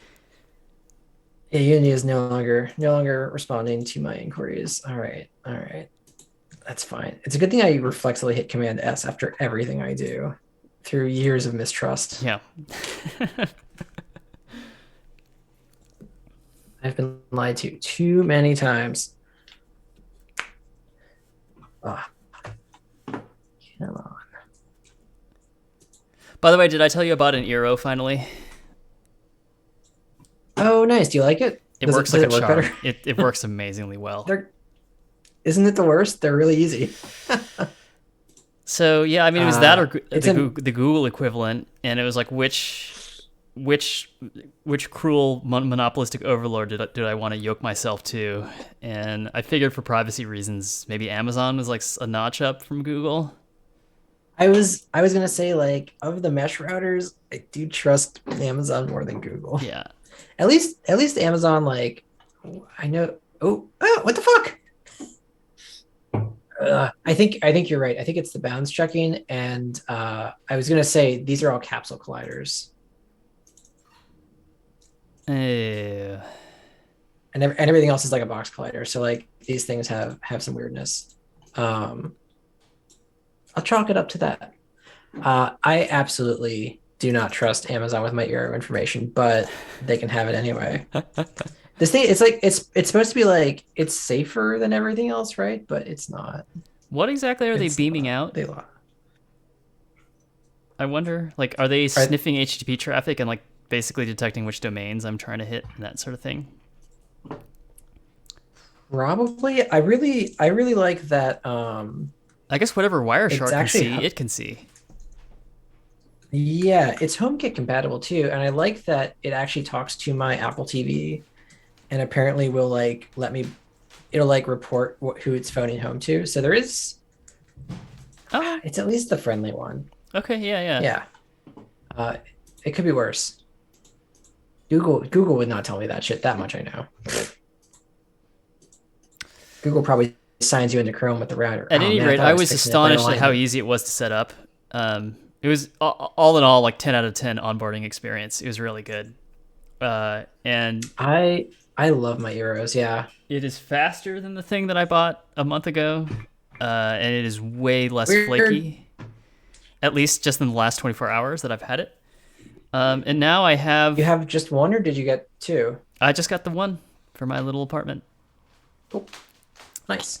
And now I have a conundrum, like what do I do with the $130 router that I can no longer return to Amazon that I bought 6 weeks ago that may or may not be defective? Now, can you no longer return to Amazon? I I think it's a 30-day return policy. At least I didn't see a Ah, shit. return. Okay, I didn't see a return order button when I looked it up. Um, Otherwise I would return it. But that's too bad. Yeah, it's not like REI where you can just like hand them an open box and be like, "This was yours. Please take it." yeah, I will double I had a check. friend like buy a sleeping bag. Yeah, I had a friend buy a sleeping bag, take it on like a month-long camping trip, and return it. And I was like, "That's really shitty." That But also, you is, know what? It is a giant corporation, so yeah. They are a co-op though, aren't but a they? giant. I was gonna say a giant co-op. Yeah, Yeah. I'm a member and I get my $20 every couple months. I think that they account for a certain level of bad behavior amongst its customers. But like, am I even comfortable like Craigslisting this router? Because it's kind of flaky, right? Like, and is it just local to me, or is there something wrong with the router? I don't know what to do. It's a really good question. Your apartment's not that big. Like, unless the walls are made of lead, I can't imagine. I could just leave it on the sidewalk and just let someone take it. I don't like. I could e-waste recycle it. That's like the And backup of Berkeley's good for backups, that. huh? Berkeley's good for that. It is. They got a great recycling center. Yep. I mm, I wonder. I should probably just You can chuck put it it, on the right? sidewalk and put a sign. Put it on the sidewalk and put a sign that says like "Curse, use at your own risk" and see who takes it. Okay. Yeah. You've warned them. You've given them best warning you can. But yeah, I love my arrow. If you want a second one, actually, I've got a extra one kicking around. But like, I can't imagine what you need it for. Is If it one an covers Eero everything, you're 6 like or good is to it a go. regular Eero? I think it's an Arrow 6, but it doesn't have Ethernet ports. So it's just a bouncer node. Okay. Well, I have an Eero So I don't 6. know if that's I useful or I just not. wanted to make sure that it was Cool. uh and I actually don't think it will it I tested this from I went to fast.com from my bedroom, which is the farthest room from my router, and I was still getting like 300 megabits per second, Nice. That is many which is bits. more than fast enough. You're doing pretty It's well not considering there's it's like not Zoom and shit going on, right? as I say, it's not fair to do this while screen sharing, but yeah, that seems fine if this is my backup. Yeah. Well, yeah, the funny thing is too, like when I'm streaming, like frequently my spouse is on a video call downstairs. Like I'm grateful for Fiverr giving us like double buckets to work with here. Yeah. Oh my That's god, I far more bandwidth than set up anyone the needs. recording and I forgot to hit the recording button. I just realized that happened. Jeff, no. I'm gonna start recording now. The Just OBS just default records. I just started the recording Yeah. right now. We'll Uh, see what happens. cool. It records to an MKV file, which is fairly useless. I changed So it to MP4 explicitly because of your great. experience. I was gonna say I forgot. Yeah, I forgot if that got mentioned or not because I have a useless MKV and I still had to download And it so from it Twitch. So fingers basically crossed. the source of all of my frustration is that I went and did that, and I just Oh, forgot to click the button. Whatever, we'll have 20 no. minutes. I can take a look at it, and I can at least like examine the quality and Yeah, compare it to Twitch and go, ha, this is what we should do. yeah, yeah. You can compare and contrast. There's probably a way to like What was that? automatically start recording when I start a stream, right? Something like that. That sure feels like a thing that should be Maybe there. not. Yeah. Oh, now this one's gone. This is like the Langoliers up in here, man. Shit's getting eaten. All right. I The have other thing questions. they're not like aligned to the grid, right? They're just kind of floating around. Is that a fair So statement? No, some of them are aligned. these Some of them are three pretty aligned. these three I just aligned them perfectly by hand. These ones not so much, but Yeah, but they should be on the halves, right? Because they should be in the center of the tile. mhm. But that one should be totally fine. It's the Yeah, capsule collider, if man. It's I jog it spooky. up one, I think it's the capsule collider, yeah. Why? Can you code review my visibility Why? algorithm real quick? Maybe there's something. Yeah, I was gonna say if I think you're right that maybe it is the bounds checking that is doing that for us here. This sucker. Yeah. I mean, what? Right, and then bounds are coming in from this. Yes. And does collider Collider is the parent is collider like class the base class of all of these? box and capsule, and it magically just works. But for Beautiful. things, yeah. Finally, inheritance does a good thing. Excuse me while I turn on my space heater. It's fucking freezing in here. How cold is the East Coast now? It is. Look at this sucker. Like pretty unpleasant. It's freezing at night. This says 51, but I do not believe it. Ooh. It's 27 last night. I do believe that. Eesh. Still no snow though. I really want that snow. So when it's 27 degrees, do you just have the heater on all the time, or are you like an electric blanket guy? Like what's the situation at night? Frost every night, says Ada. Oh yeah, eight is a little north of me, so that makes sense. Oh, the plants.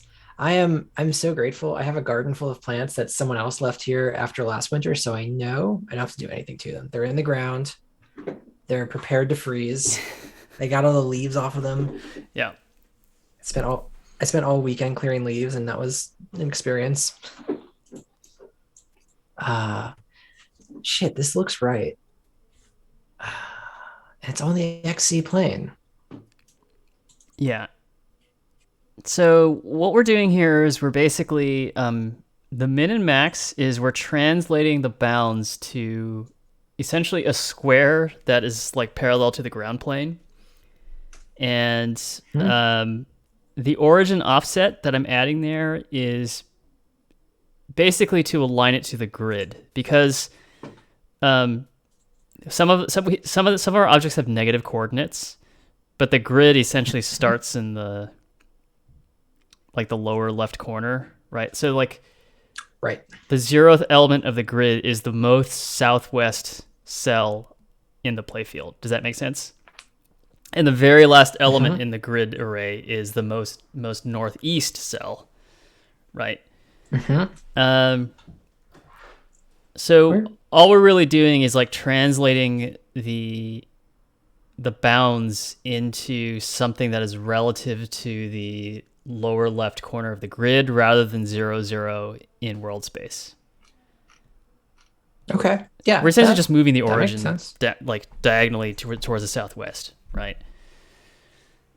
Oh, I don't think I think something I just did auto-corrected this. I'm sorry.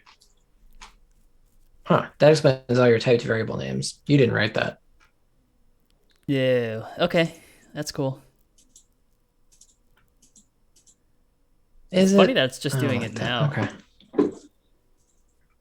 I wonder why it's doing that. Maybe it's Shader. I don't know.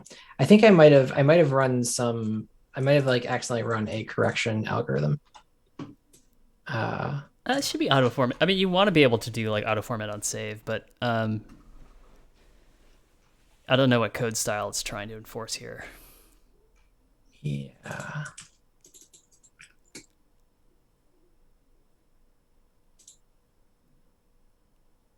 Yeah, something got a little feisty here. Okay. Um, yeah.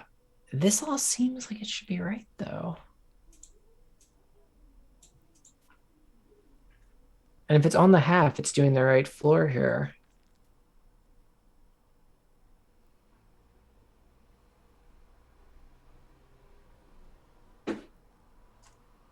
Oh, wait. But this is not yeah.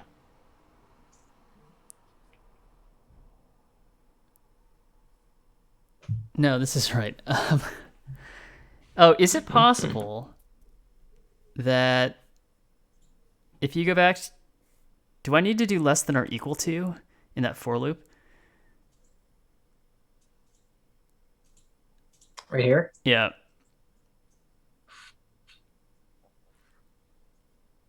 Oh, this is it. This has to be it, right? Because like if you only span one,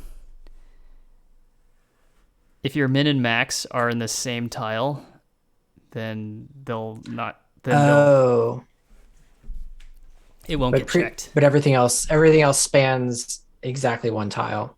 Yep. Okay. These are the only under 1 unit.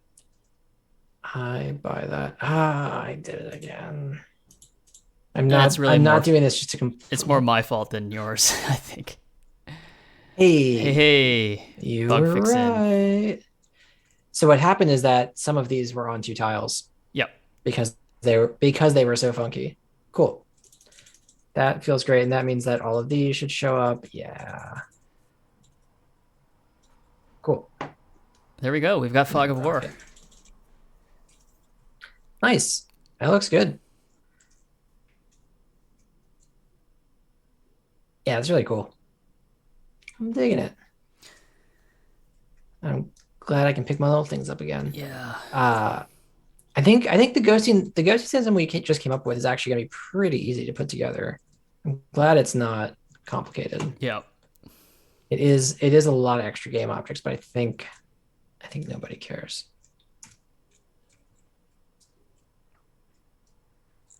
That's good. It's probably worth trying the stencil-based approach too. I know I just added the lag, but I think you're probably right.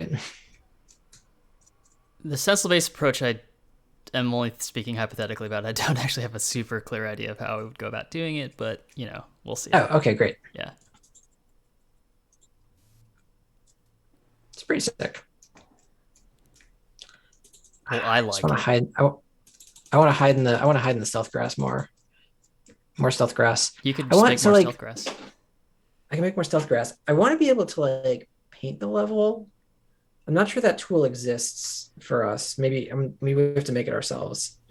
Yes. You know what I'm talking about? Like, yeah.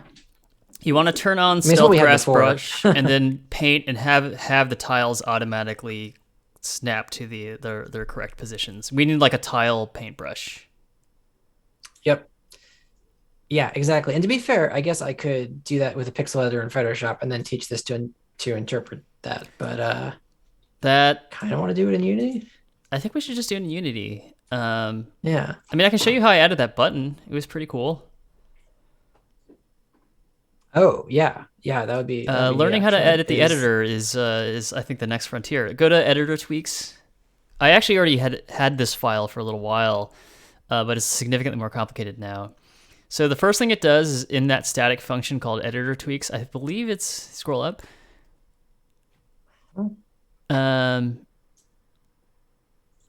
What? This is the way that immediate mode is so weird. No, this is actually a delegate. So this is a C# concept. So in order to do like event, like this is how you subscribe to events in C#.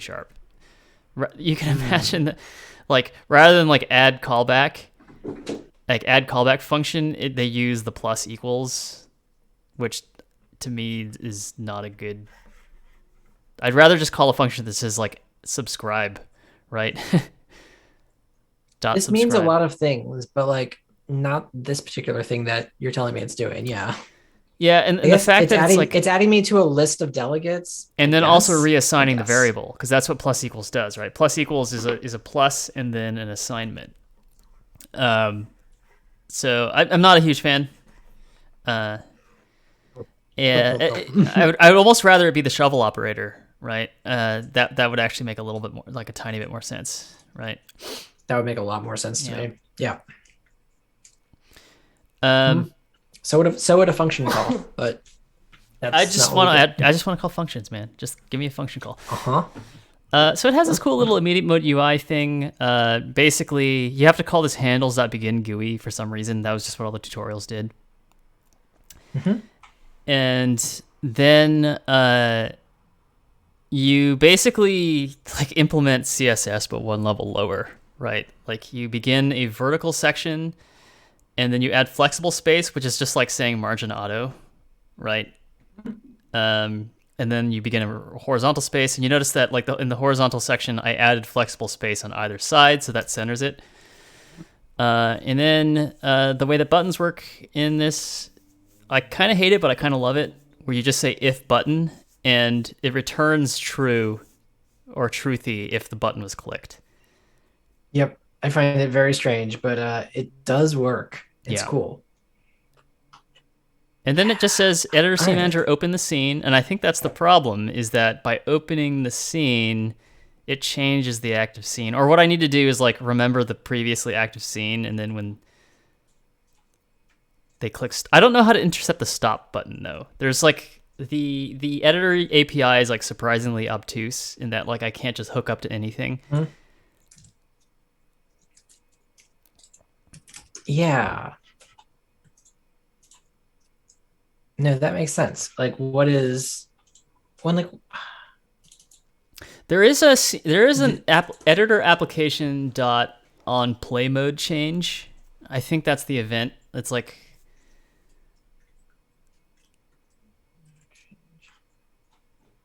play mode state change. So you could basically attach a listener to that, and when it ah, this is yeah really everywhere, isn't it? This is how we yeah. do it. Come on. So not only do you need that, but you need to know like what the state change actually was, and it passes it to you as an argument. But basically, if you exit play mode, what you can do is say like, okay, well, did I enter play mode originally through this magic button? And if I did, I want to go back to the thing that was previously open, right? Something like that.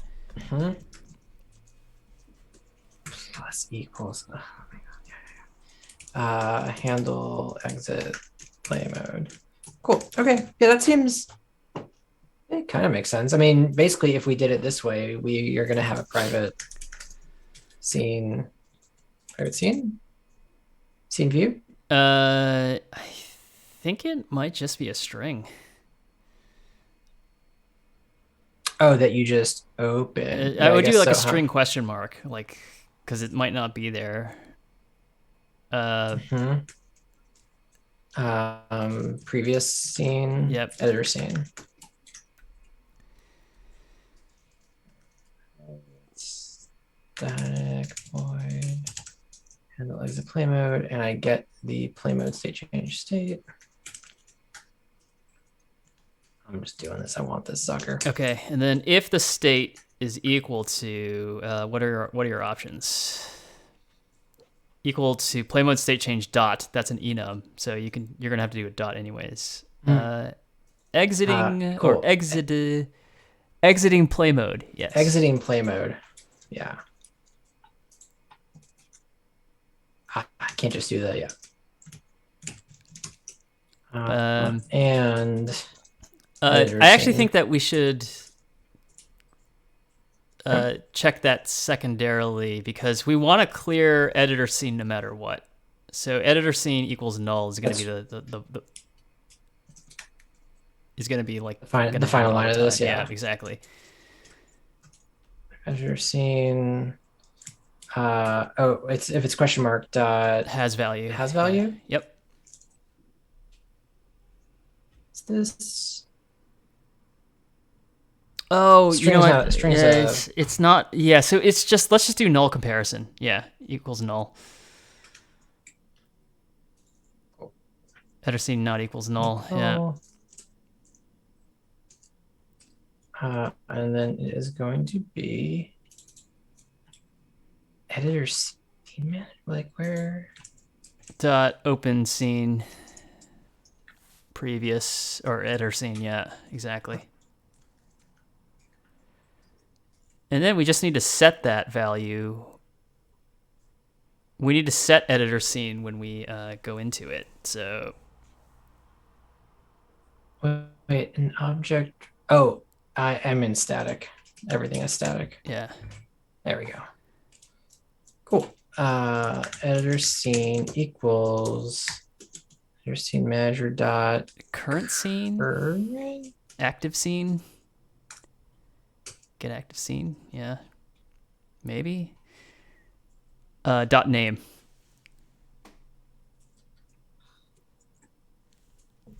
Beautiful. So let's try it, man. Okay, I'm excited. No whammies, no whammies. So we got level 1 open. We're gonna click this fucking button.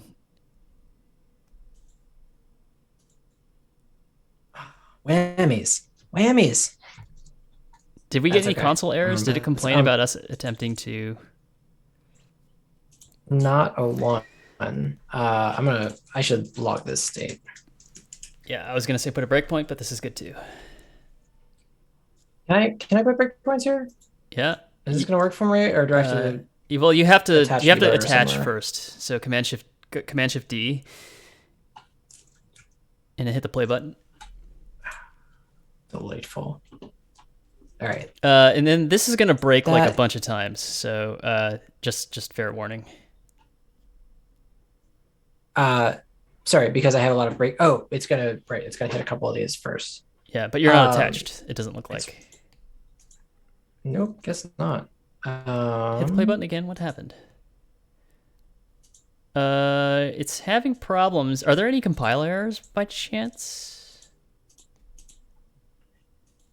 When this happens, I start either VS Code, restart VS Code, or Unity, or both. Let's do both. I got time for both. Burn it all down. That is my VS Code strategy for this, and it sometimes works. Huh. That's weird. I wonder. So Ada says that they don't like overriding plus equals in a way that's different from plus and equals separately. In C#, at least in Ruby, you cannot overload plus equals. You overload plus, and then it basically says, I'm going to call the plus operator, whatever you define it to be, and then do a reassignment. Plus equals is just syntax sugar for plus and then something else. But I wonder if in C# or in other languages you can actually overwrite plus equals as a whole thing. Oh, that's weird. That's really weird. Do you know what I'm talking about, Dom? I mean, this is an operator. Like, if I can do operator overloading, I think of plus equals as a separate operator from plus and equals. Yeah, I guess what I'm saying is that in Ruby, it's not really its own operator. It's like at the parser level, it ends up rewriting it to be. If you do like A plus equals B, it's the parser recognizes that as A equals A plus B. So there's no plus equals operator to overload in Ruby, but I wonder if in other languages it is its own operator. It sure seems like it is in C#. Yeah. Yeah. Yeah, because this is a strange behavior for just that. Yeah, it says in Python you can overload. No, I guess it could be. Oh, performance. Oh, that's clever. Wait, I'm in multi breakpoint. Okay, now I'm attached. Great. Beautiful. Exiting edit mode. That seems right. Oh, you needed to launch from the bottom button. That was what we were trying to test in the first place. You hit play. Damn it. Oh, I shouldn't hit that stop.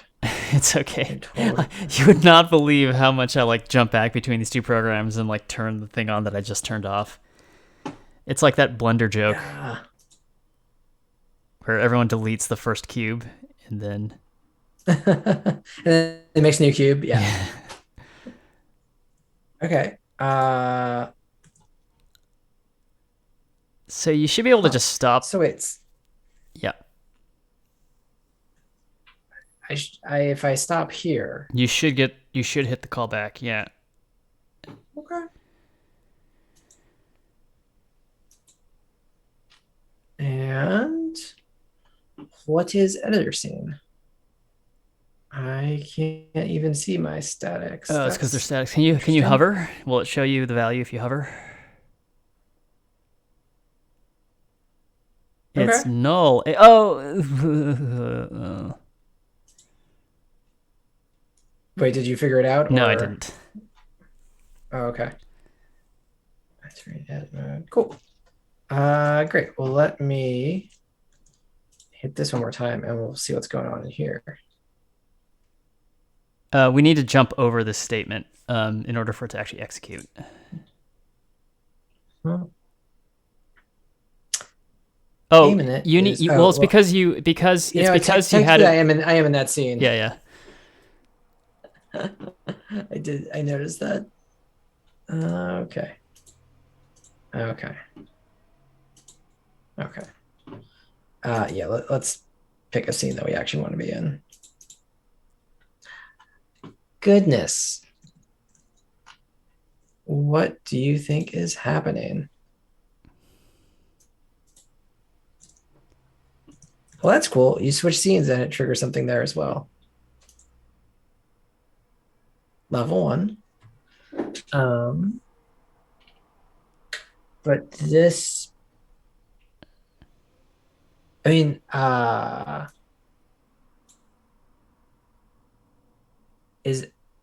not getting the same. I mean, can I get different static instances of this? Is No, that you even can't. possible? So wait. What are we on? What are we on right now? What line of code did we break in? I lost track. We're right here.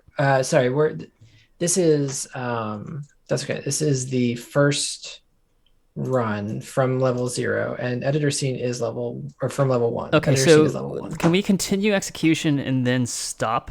And then I want to just see what the breakpoint above gives you for editor scene. Okay. What I mean here, I'm editing. I'm Exiting edit mode. Okay, that's fine. So okay. So level 1. Yep. Good. That's what we expected. Hmm.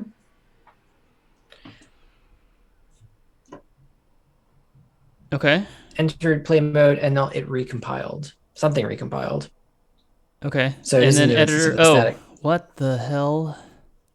Oh, because this is initialized on load. I think what happens is when it reloads the assemblies, we lose the state, and it somehow in the C# runtime blows the class away. So I think we need some way of keeping this state across loads, and I don't know how to do that.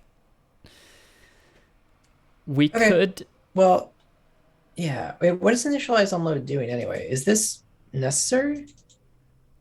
I think it's necessary to actually run this stuff when the editor opens, but there might be another attribute that we could run that just says only do this when the friggin' thing only do it once or something like that, right?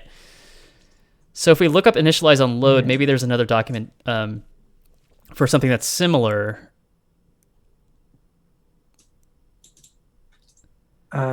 Static constructors are called when scripts are recompiled, and when you enter play mode. Okay. So I wonder if there's a way to.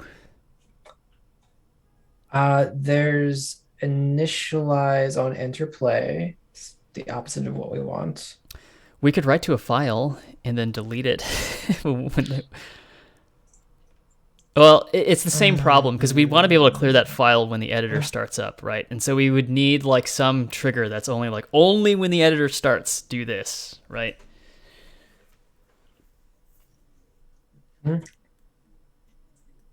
So the problem is similar, and it's essentially editor tweaks doesn't know the difference between the level starting and the editor starting, right? Yep. Yep. And since it's getting recompiled, it is a totally fresh chunk of memory that we don't. Well, I guess there's ways it could persist this, but it's not. Huh. Okay. I'm looking at the docs right now. I don't know. Yeah.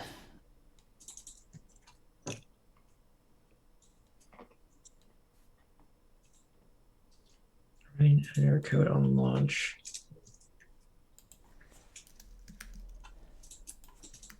Which has a stat as a function of standard class.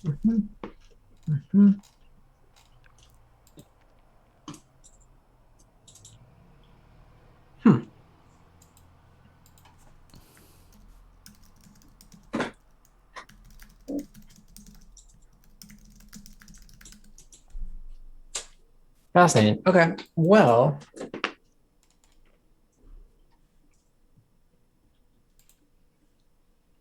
one thing I can think of is somewhere in here we actually tell the game manager what scene it started on, but I don't like feeding this information through the actual game engine. And I'm not sure if it's easily possible. What do you mean by the game engine? Because like technically the game engine like is dead by the time that you get to this code, right? Like, I guess I was thinking we've opened a scene. We maybe it's actually when you enter play mode, but like I want to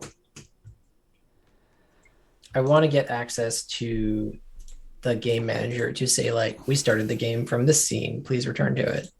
Like we have a data object. Then maybe by the time you exit play mode, that's been destroyed. I think it has been destroyed. It's like like it's almost like the entire C# runtime environment that is running the code that we're in right now is like getting reloaded. So it's like anything that we write in here, unless we can change where it lives, it's getting blown away, right?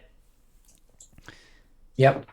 I wonder if there's like another static class that it's not initialize on load that we can just like, what if we just made another class in this that didn't have that attribute, but it was static and we wrote the data into that static, right? That kind of hurts my head because I don't. Woof. Disabling domain reloads sounds a little scary. When domain reloading is disabled, the values of static fields do not automatically reset. I don't like that. But is that across? Is that class by class, or is that like everything? Everything. This is a check mark for the play mode. We shouldn't do this. I agree with you. I don't like it at all. Huh. Oh, okay. I'm in the forum right now. Run an editor script exactly once when Unity launches. If you find anything good, send it over here. Unity editor.session state. It has a key value database in it, so you can do that. There we go. What? Okay. So beautiful. Just do, rather than setting a static, just call session state dot set string or something like that. Okay. Is it Unity editor dot? You should have Unity editor already, so you don't even need to specify that. Cool.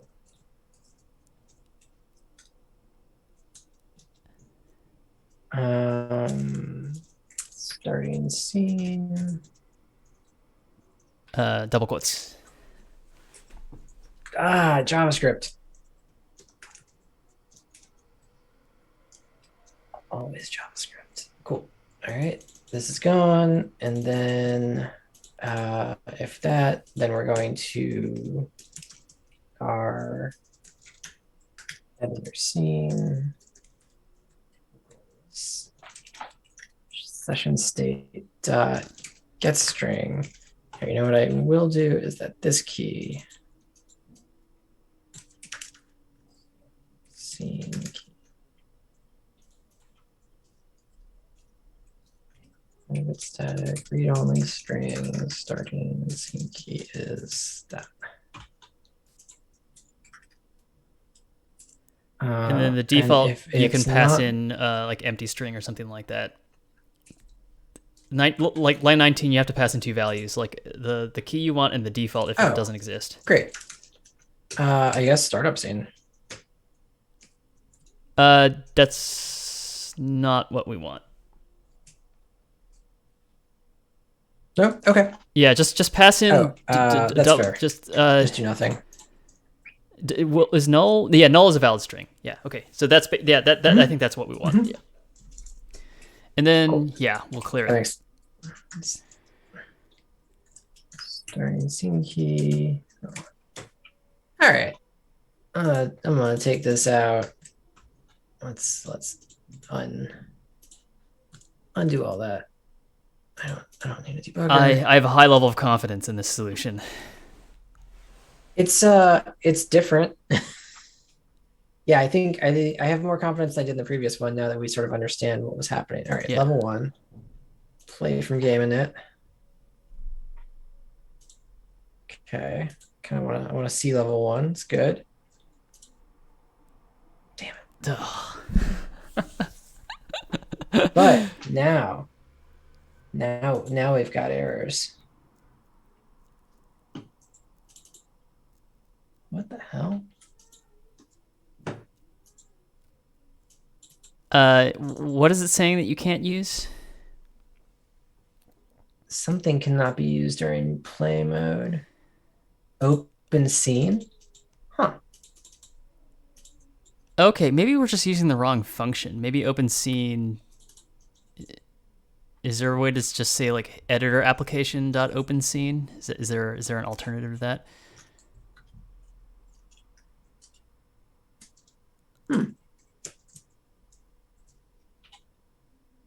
Why? Oh, Jesus Christ. That's what we just had. So it's saying that function call is just not valid at this stage. During play mode. So what if we what if we did entering edit mode? Yeah. Yep.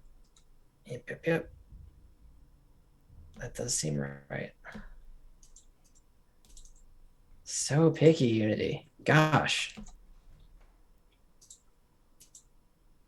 No. Scene file not found. Perfect. So that makes sense because I'm trying to load the word level 0. We need the path. What if it's .path and not .name? Yeah. I feel fine about that. Okay. Level 1. Display button. I love that this is our nerd. This is like our colossal nerd snipe for tonight. Oh God, you fixed it. Oh. How satisfying was that? That's like more satisfying than getting Fog of War working. Isn't that the worst? Yeah, it totally is. Yeah. But that was in fact very satisfying. As I see, Ada, if you're still around, you want to see some sparks before we get off the stream because these sparks look sick. Yeah, show them the sparks. Gotta show the sparks because sparks where it's at. Dom is nothing if not the king of sizzle, and this is some sizzle, like literal sizzle. Literal sizzle. I mean, I'm really enjoying this course because he goes through a lot of principles for stuff too, but like the notion of compositing all these different emitters into one effect and how you sketch it out. I also added to the Udemy playlist definitely the advanced VFX course. So once you finish the current one, you can get to the next one. Excellent. Yeah, this is going to be. I think I found some things that are in my heckin' wheelhouse. The Unity crash, is that what's happening? Unity. There's too much Unity. All right. We need a little bit of disunity. It was not presenting a unified front. Let's try this again. Come on. I just loaded this. I know it works. You saw it at the start of the stream. The files were there. Can I blame VS Code for this somehow?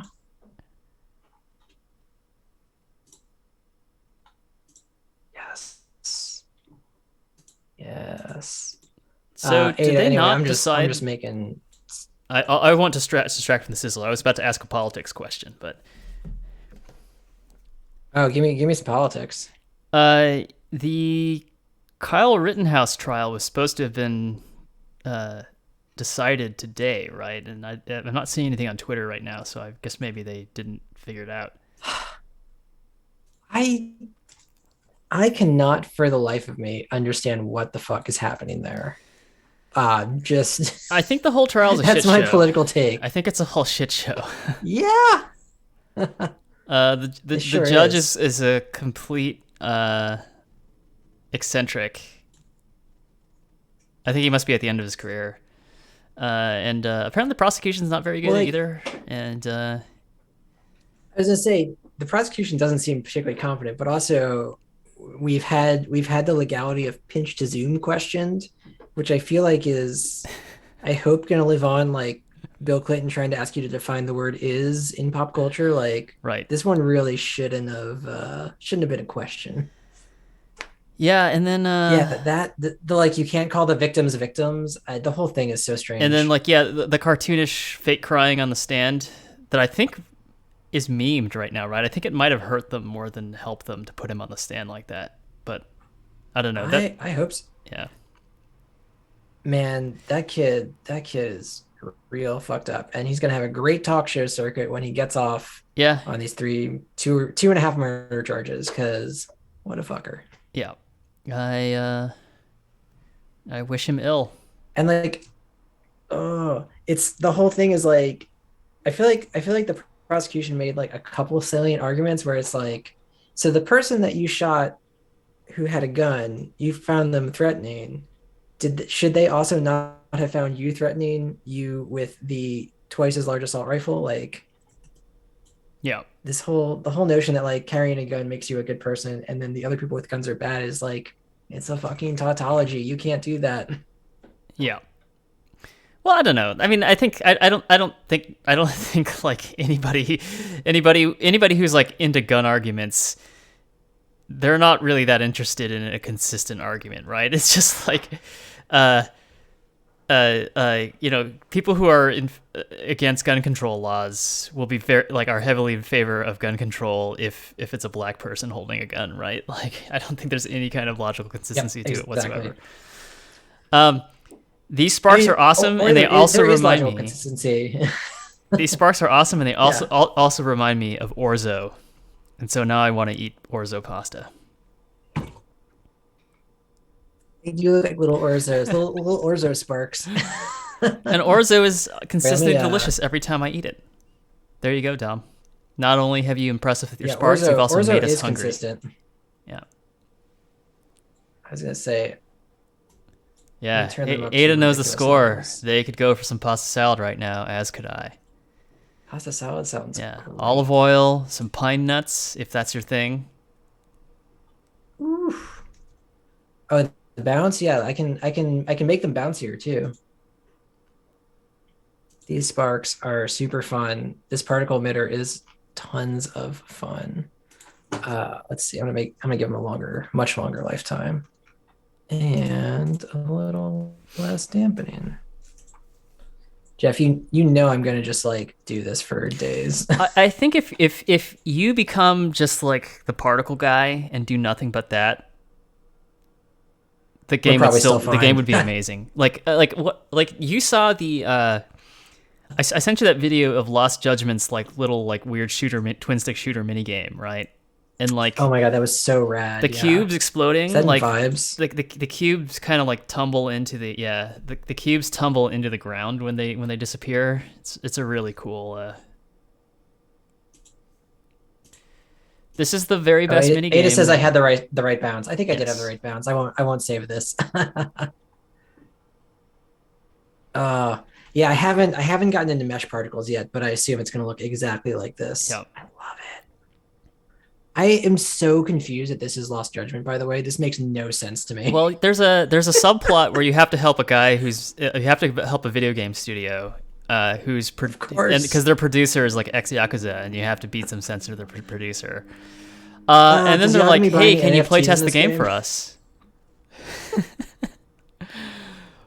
Which is fantastic because I think God, in the it's original so Judgment, silly. doesn't he help direct a film, or was that Yakuza? I forget. It was like one of those games you like help direct a film, like a commercial or something like Oh, that. I think honestly, I think both. Yeah.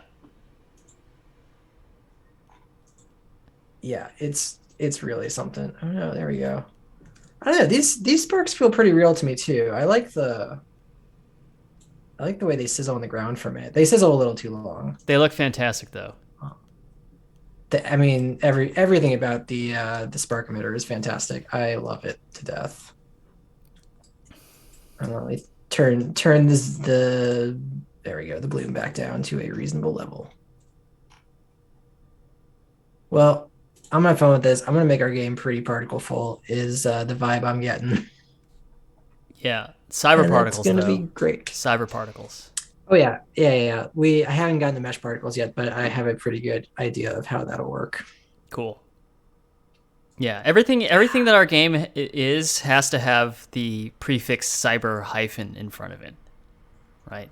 Okay, I will name all my prefab cyber as I'm doing Exactly. this. Yeah. So if it's a You tree, got it. it's a cyber tree, and if it's a drone, Hmm? it's a cyber drone. Cyber drone. Yeah. Are you familiar with Doctor Who, Jeff? Have you ever watched that? I am very vaguely familiar with it, and I believe there was about a season of it, the one with Karen Gillan in it that I watched off and That's a good on. season. Yeah. Make them purple sparks cyber. Yeah. Well, I feel like the Cybermen are just a creature you would appreciate. Because everything they do is cyber. They've been around since the 60s, and their entire motivation is to make the world more cyber. I'm The Cyber 100%. Imperium will I'm cyberize 100% you into it. all. In fact, I don't even know who these people are, and I am of them and among them. Yeah, yeah, it doesn't matter. I think you are a Cyberman. Yeah, they just glued some pot handles onto someone's head, but it works. Yeah, there we go. There's These some are pretty better than the. What emblematic. are the little like guys that roll around and they have a gun on top of them, and they're Oh, invincible? the Daleks. Yes. Yeah, yeah. Um, classic. These are unfortunately just kind of boring. They might be the most British thing I've ever seen. It's like these are the imposing enemies. They're like unkillable, right? They're unkillable except when they are extremely killable. They Oh, also have a plunger, and they've always had a plunger the entire time. For like 50 years of this TV show, they have a plunger on their arm, and it's I think that's hilarious. does it do different things over time, or is it just a plunger? They that's a nuanced question. Uh, they tend to have like user interfaces in their ships that are plunger shaped, which I assume is only because someone stuck a plunger on the model. And at one time, they do plunger someone's face off, but only once. There's probably a lot of ink that isn't It just spilled has a about tax these thing. the Daleks, but it they never like question how janky they look in the show, right? They're just like super intimidated by them every time they show up, right? Everyone's terrified. Yes. Yeah. Yeah. Um, but like, and I'm guessing that even the Dalek that we're seeing there in the big photo is like the souped up modern version of it, right? It's like like the original ones were probably That's a just trash cans, modern. right? These are the original ones. Yeah, Okay. they were a little more mod, and they came in colors. Okay. I dig mod. I dig mod. Mod's not cyber, There but you go. There, there's the guys running the dog. yeah. Two people like running it like a Flintstone scooter inside, which actually I really love. Little skateboard under there. Hmm. Yeah, precisely. Yeah, they haven't changed much to be honest. Like that, here's the 60s version. It's the same Okay, thing. yeah, okay, so they haven't changed at all. Yeah. No. No, and there's a lot of I mean, everything about the show is they put rubber suits, people in rubber suits, and Yeah. that's what you get. So the Great. Cybermen are like kind of not really even a step up from this. Doctor Who's such a weird show. The it's truly bizarre. I mean, I don't even know what these fucking things are. I haven't heard of half of these. Wait, these are all the The villains? emoji bots. I don't know. This feels like Hydroflax. a very modern set of villains, to be honest, because I'm not sure how many of these are Oh, classics. the Weeping Angels. Those were scary. Those are actually pretty cool. Yeah, that is a modern creation and very choice. Yeah, they sure made statues scary for a whole week there, and that was an unpleasant experience. Well, they did a lot with a little, is what I can say about Doctor Who. Oh yeah, that's like its vibe, Yeah. big vibe. Well, my I love it friend, to death. we It's are charming. half hour Yeah. past your bedtime theoretically, but I felt like we got a lot done. Mm. Oh yeah, this was quite the productive session, and we didn't get any of our non-shop talk out till the end, so we had to hang out. Yeah, I'm that's just gonna true. be over here. Oh no, I grabbed the wrong emitter. Uh-oh. I just want to wave the sparkle wand around.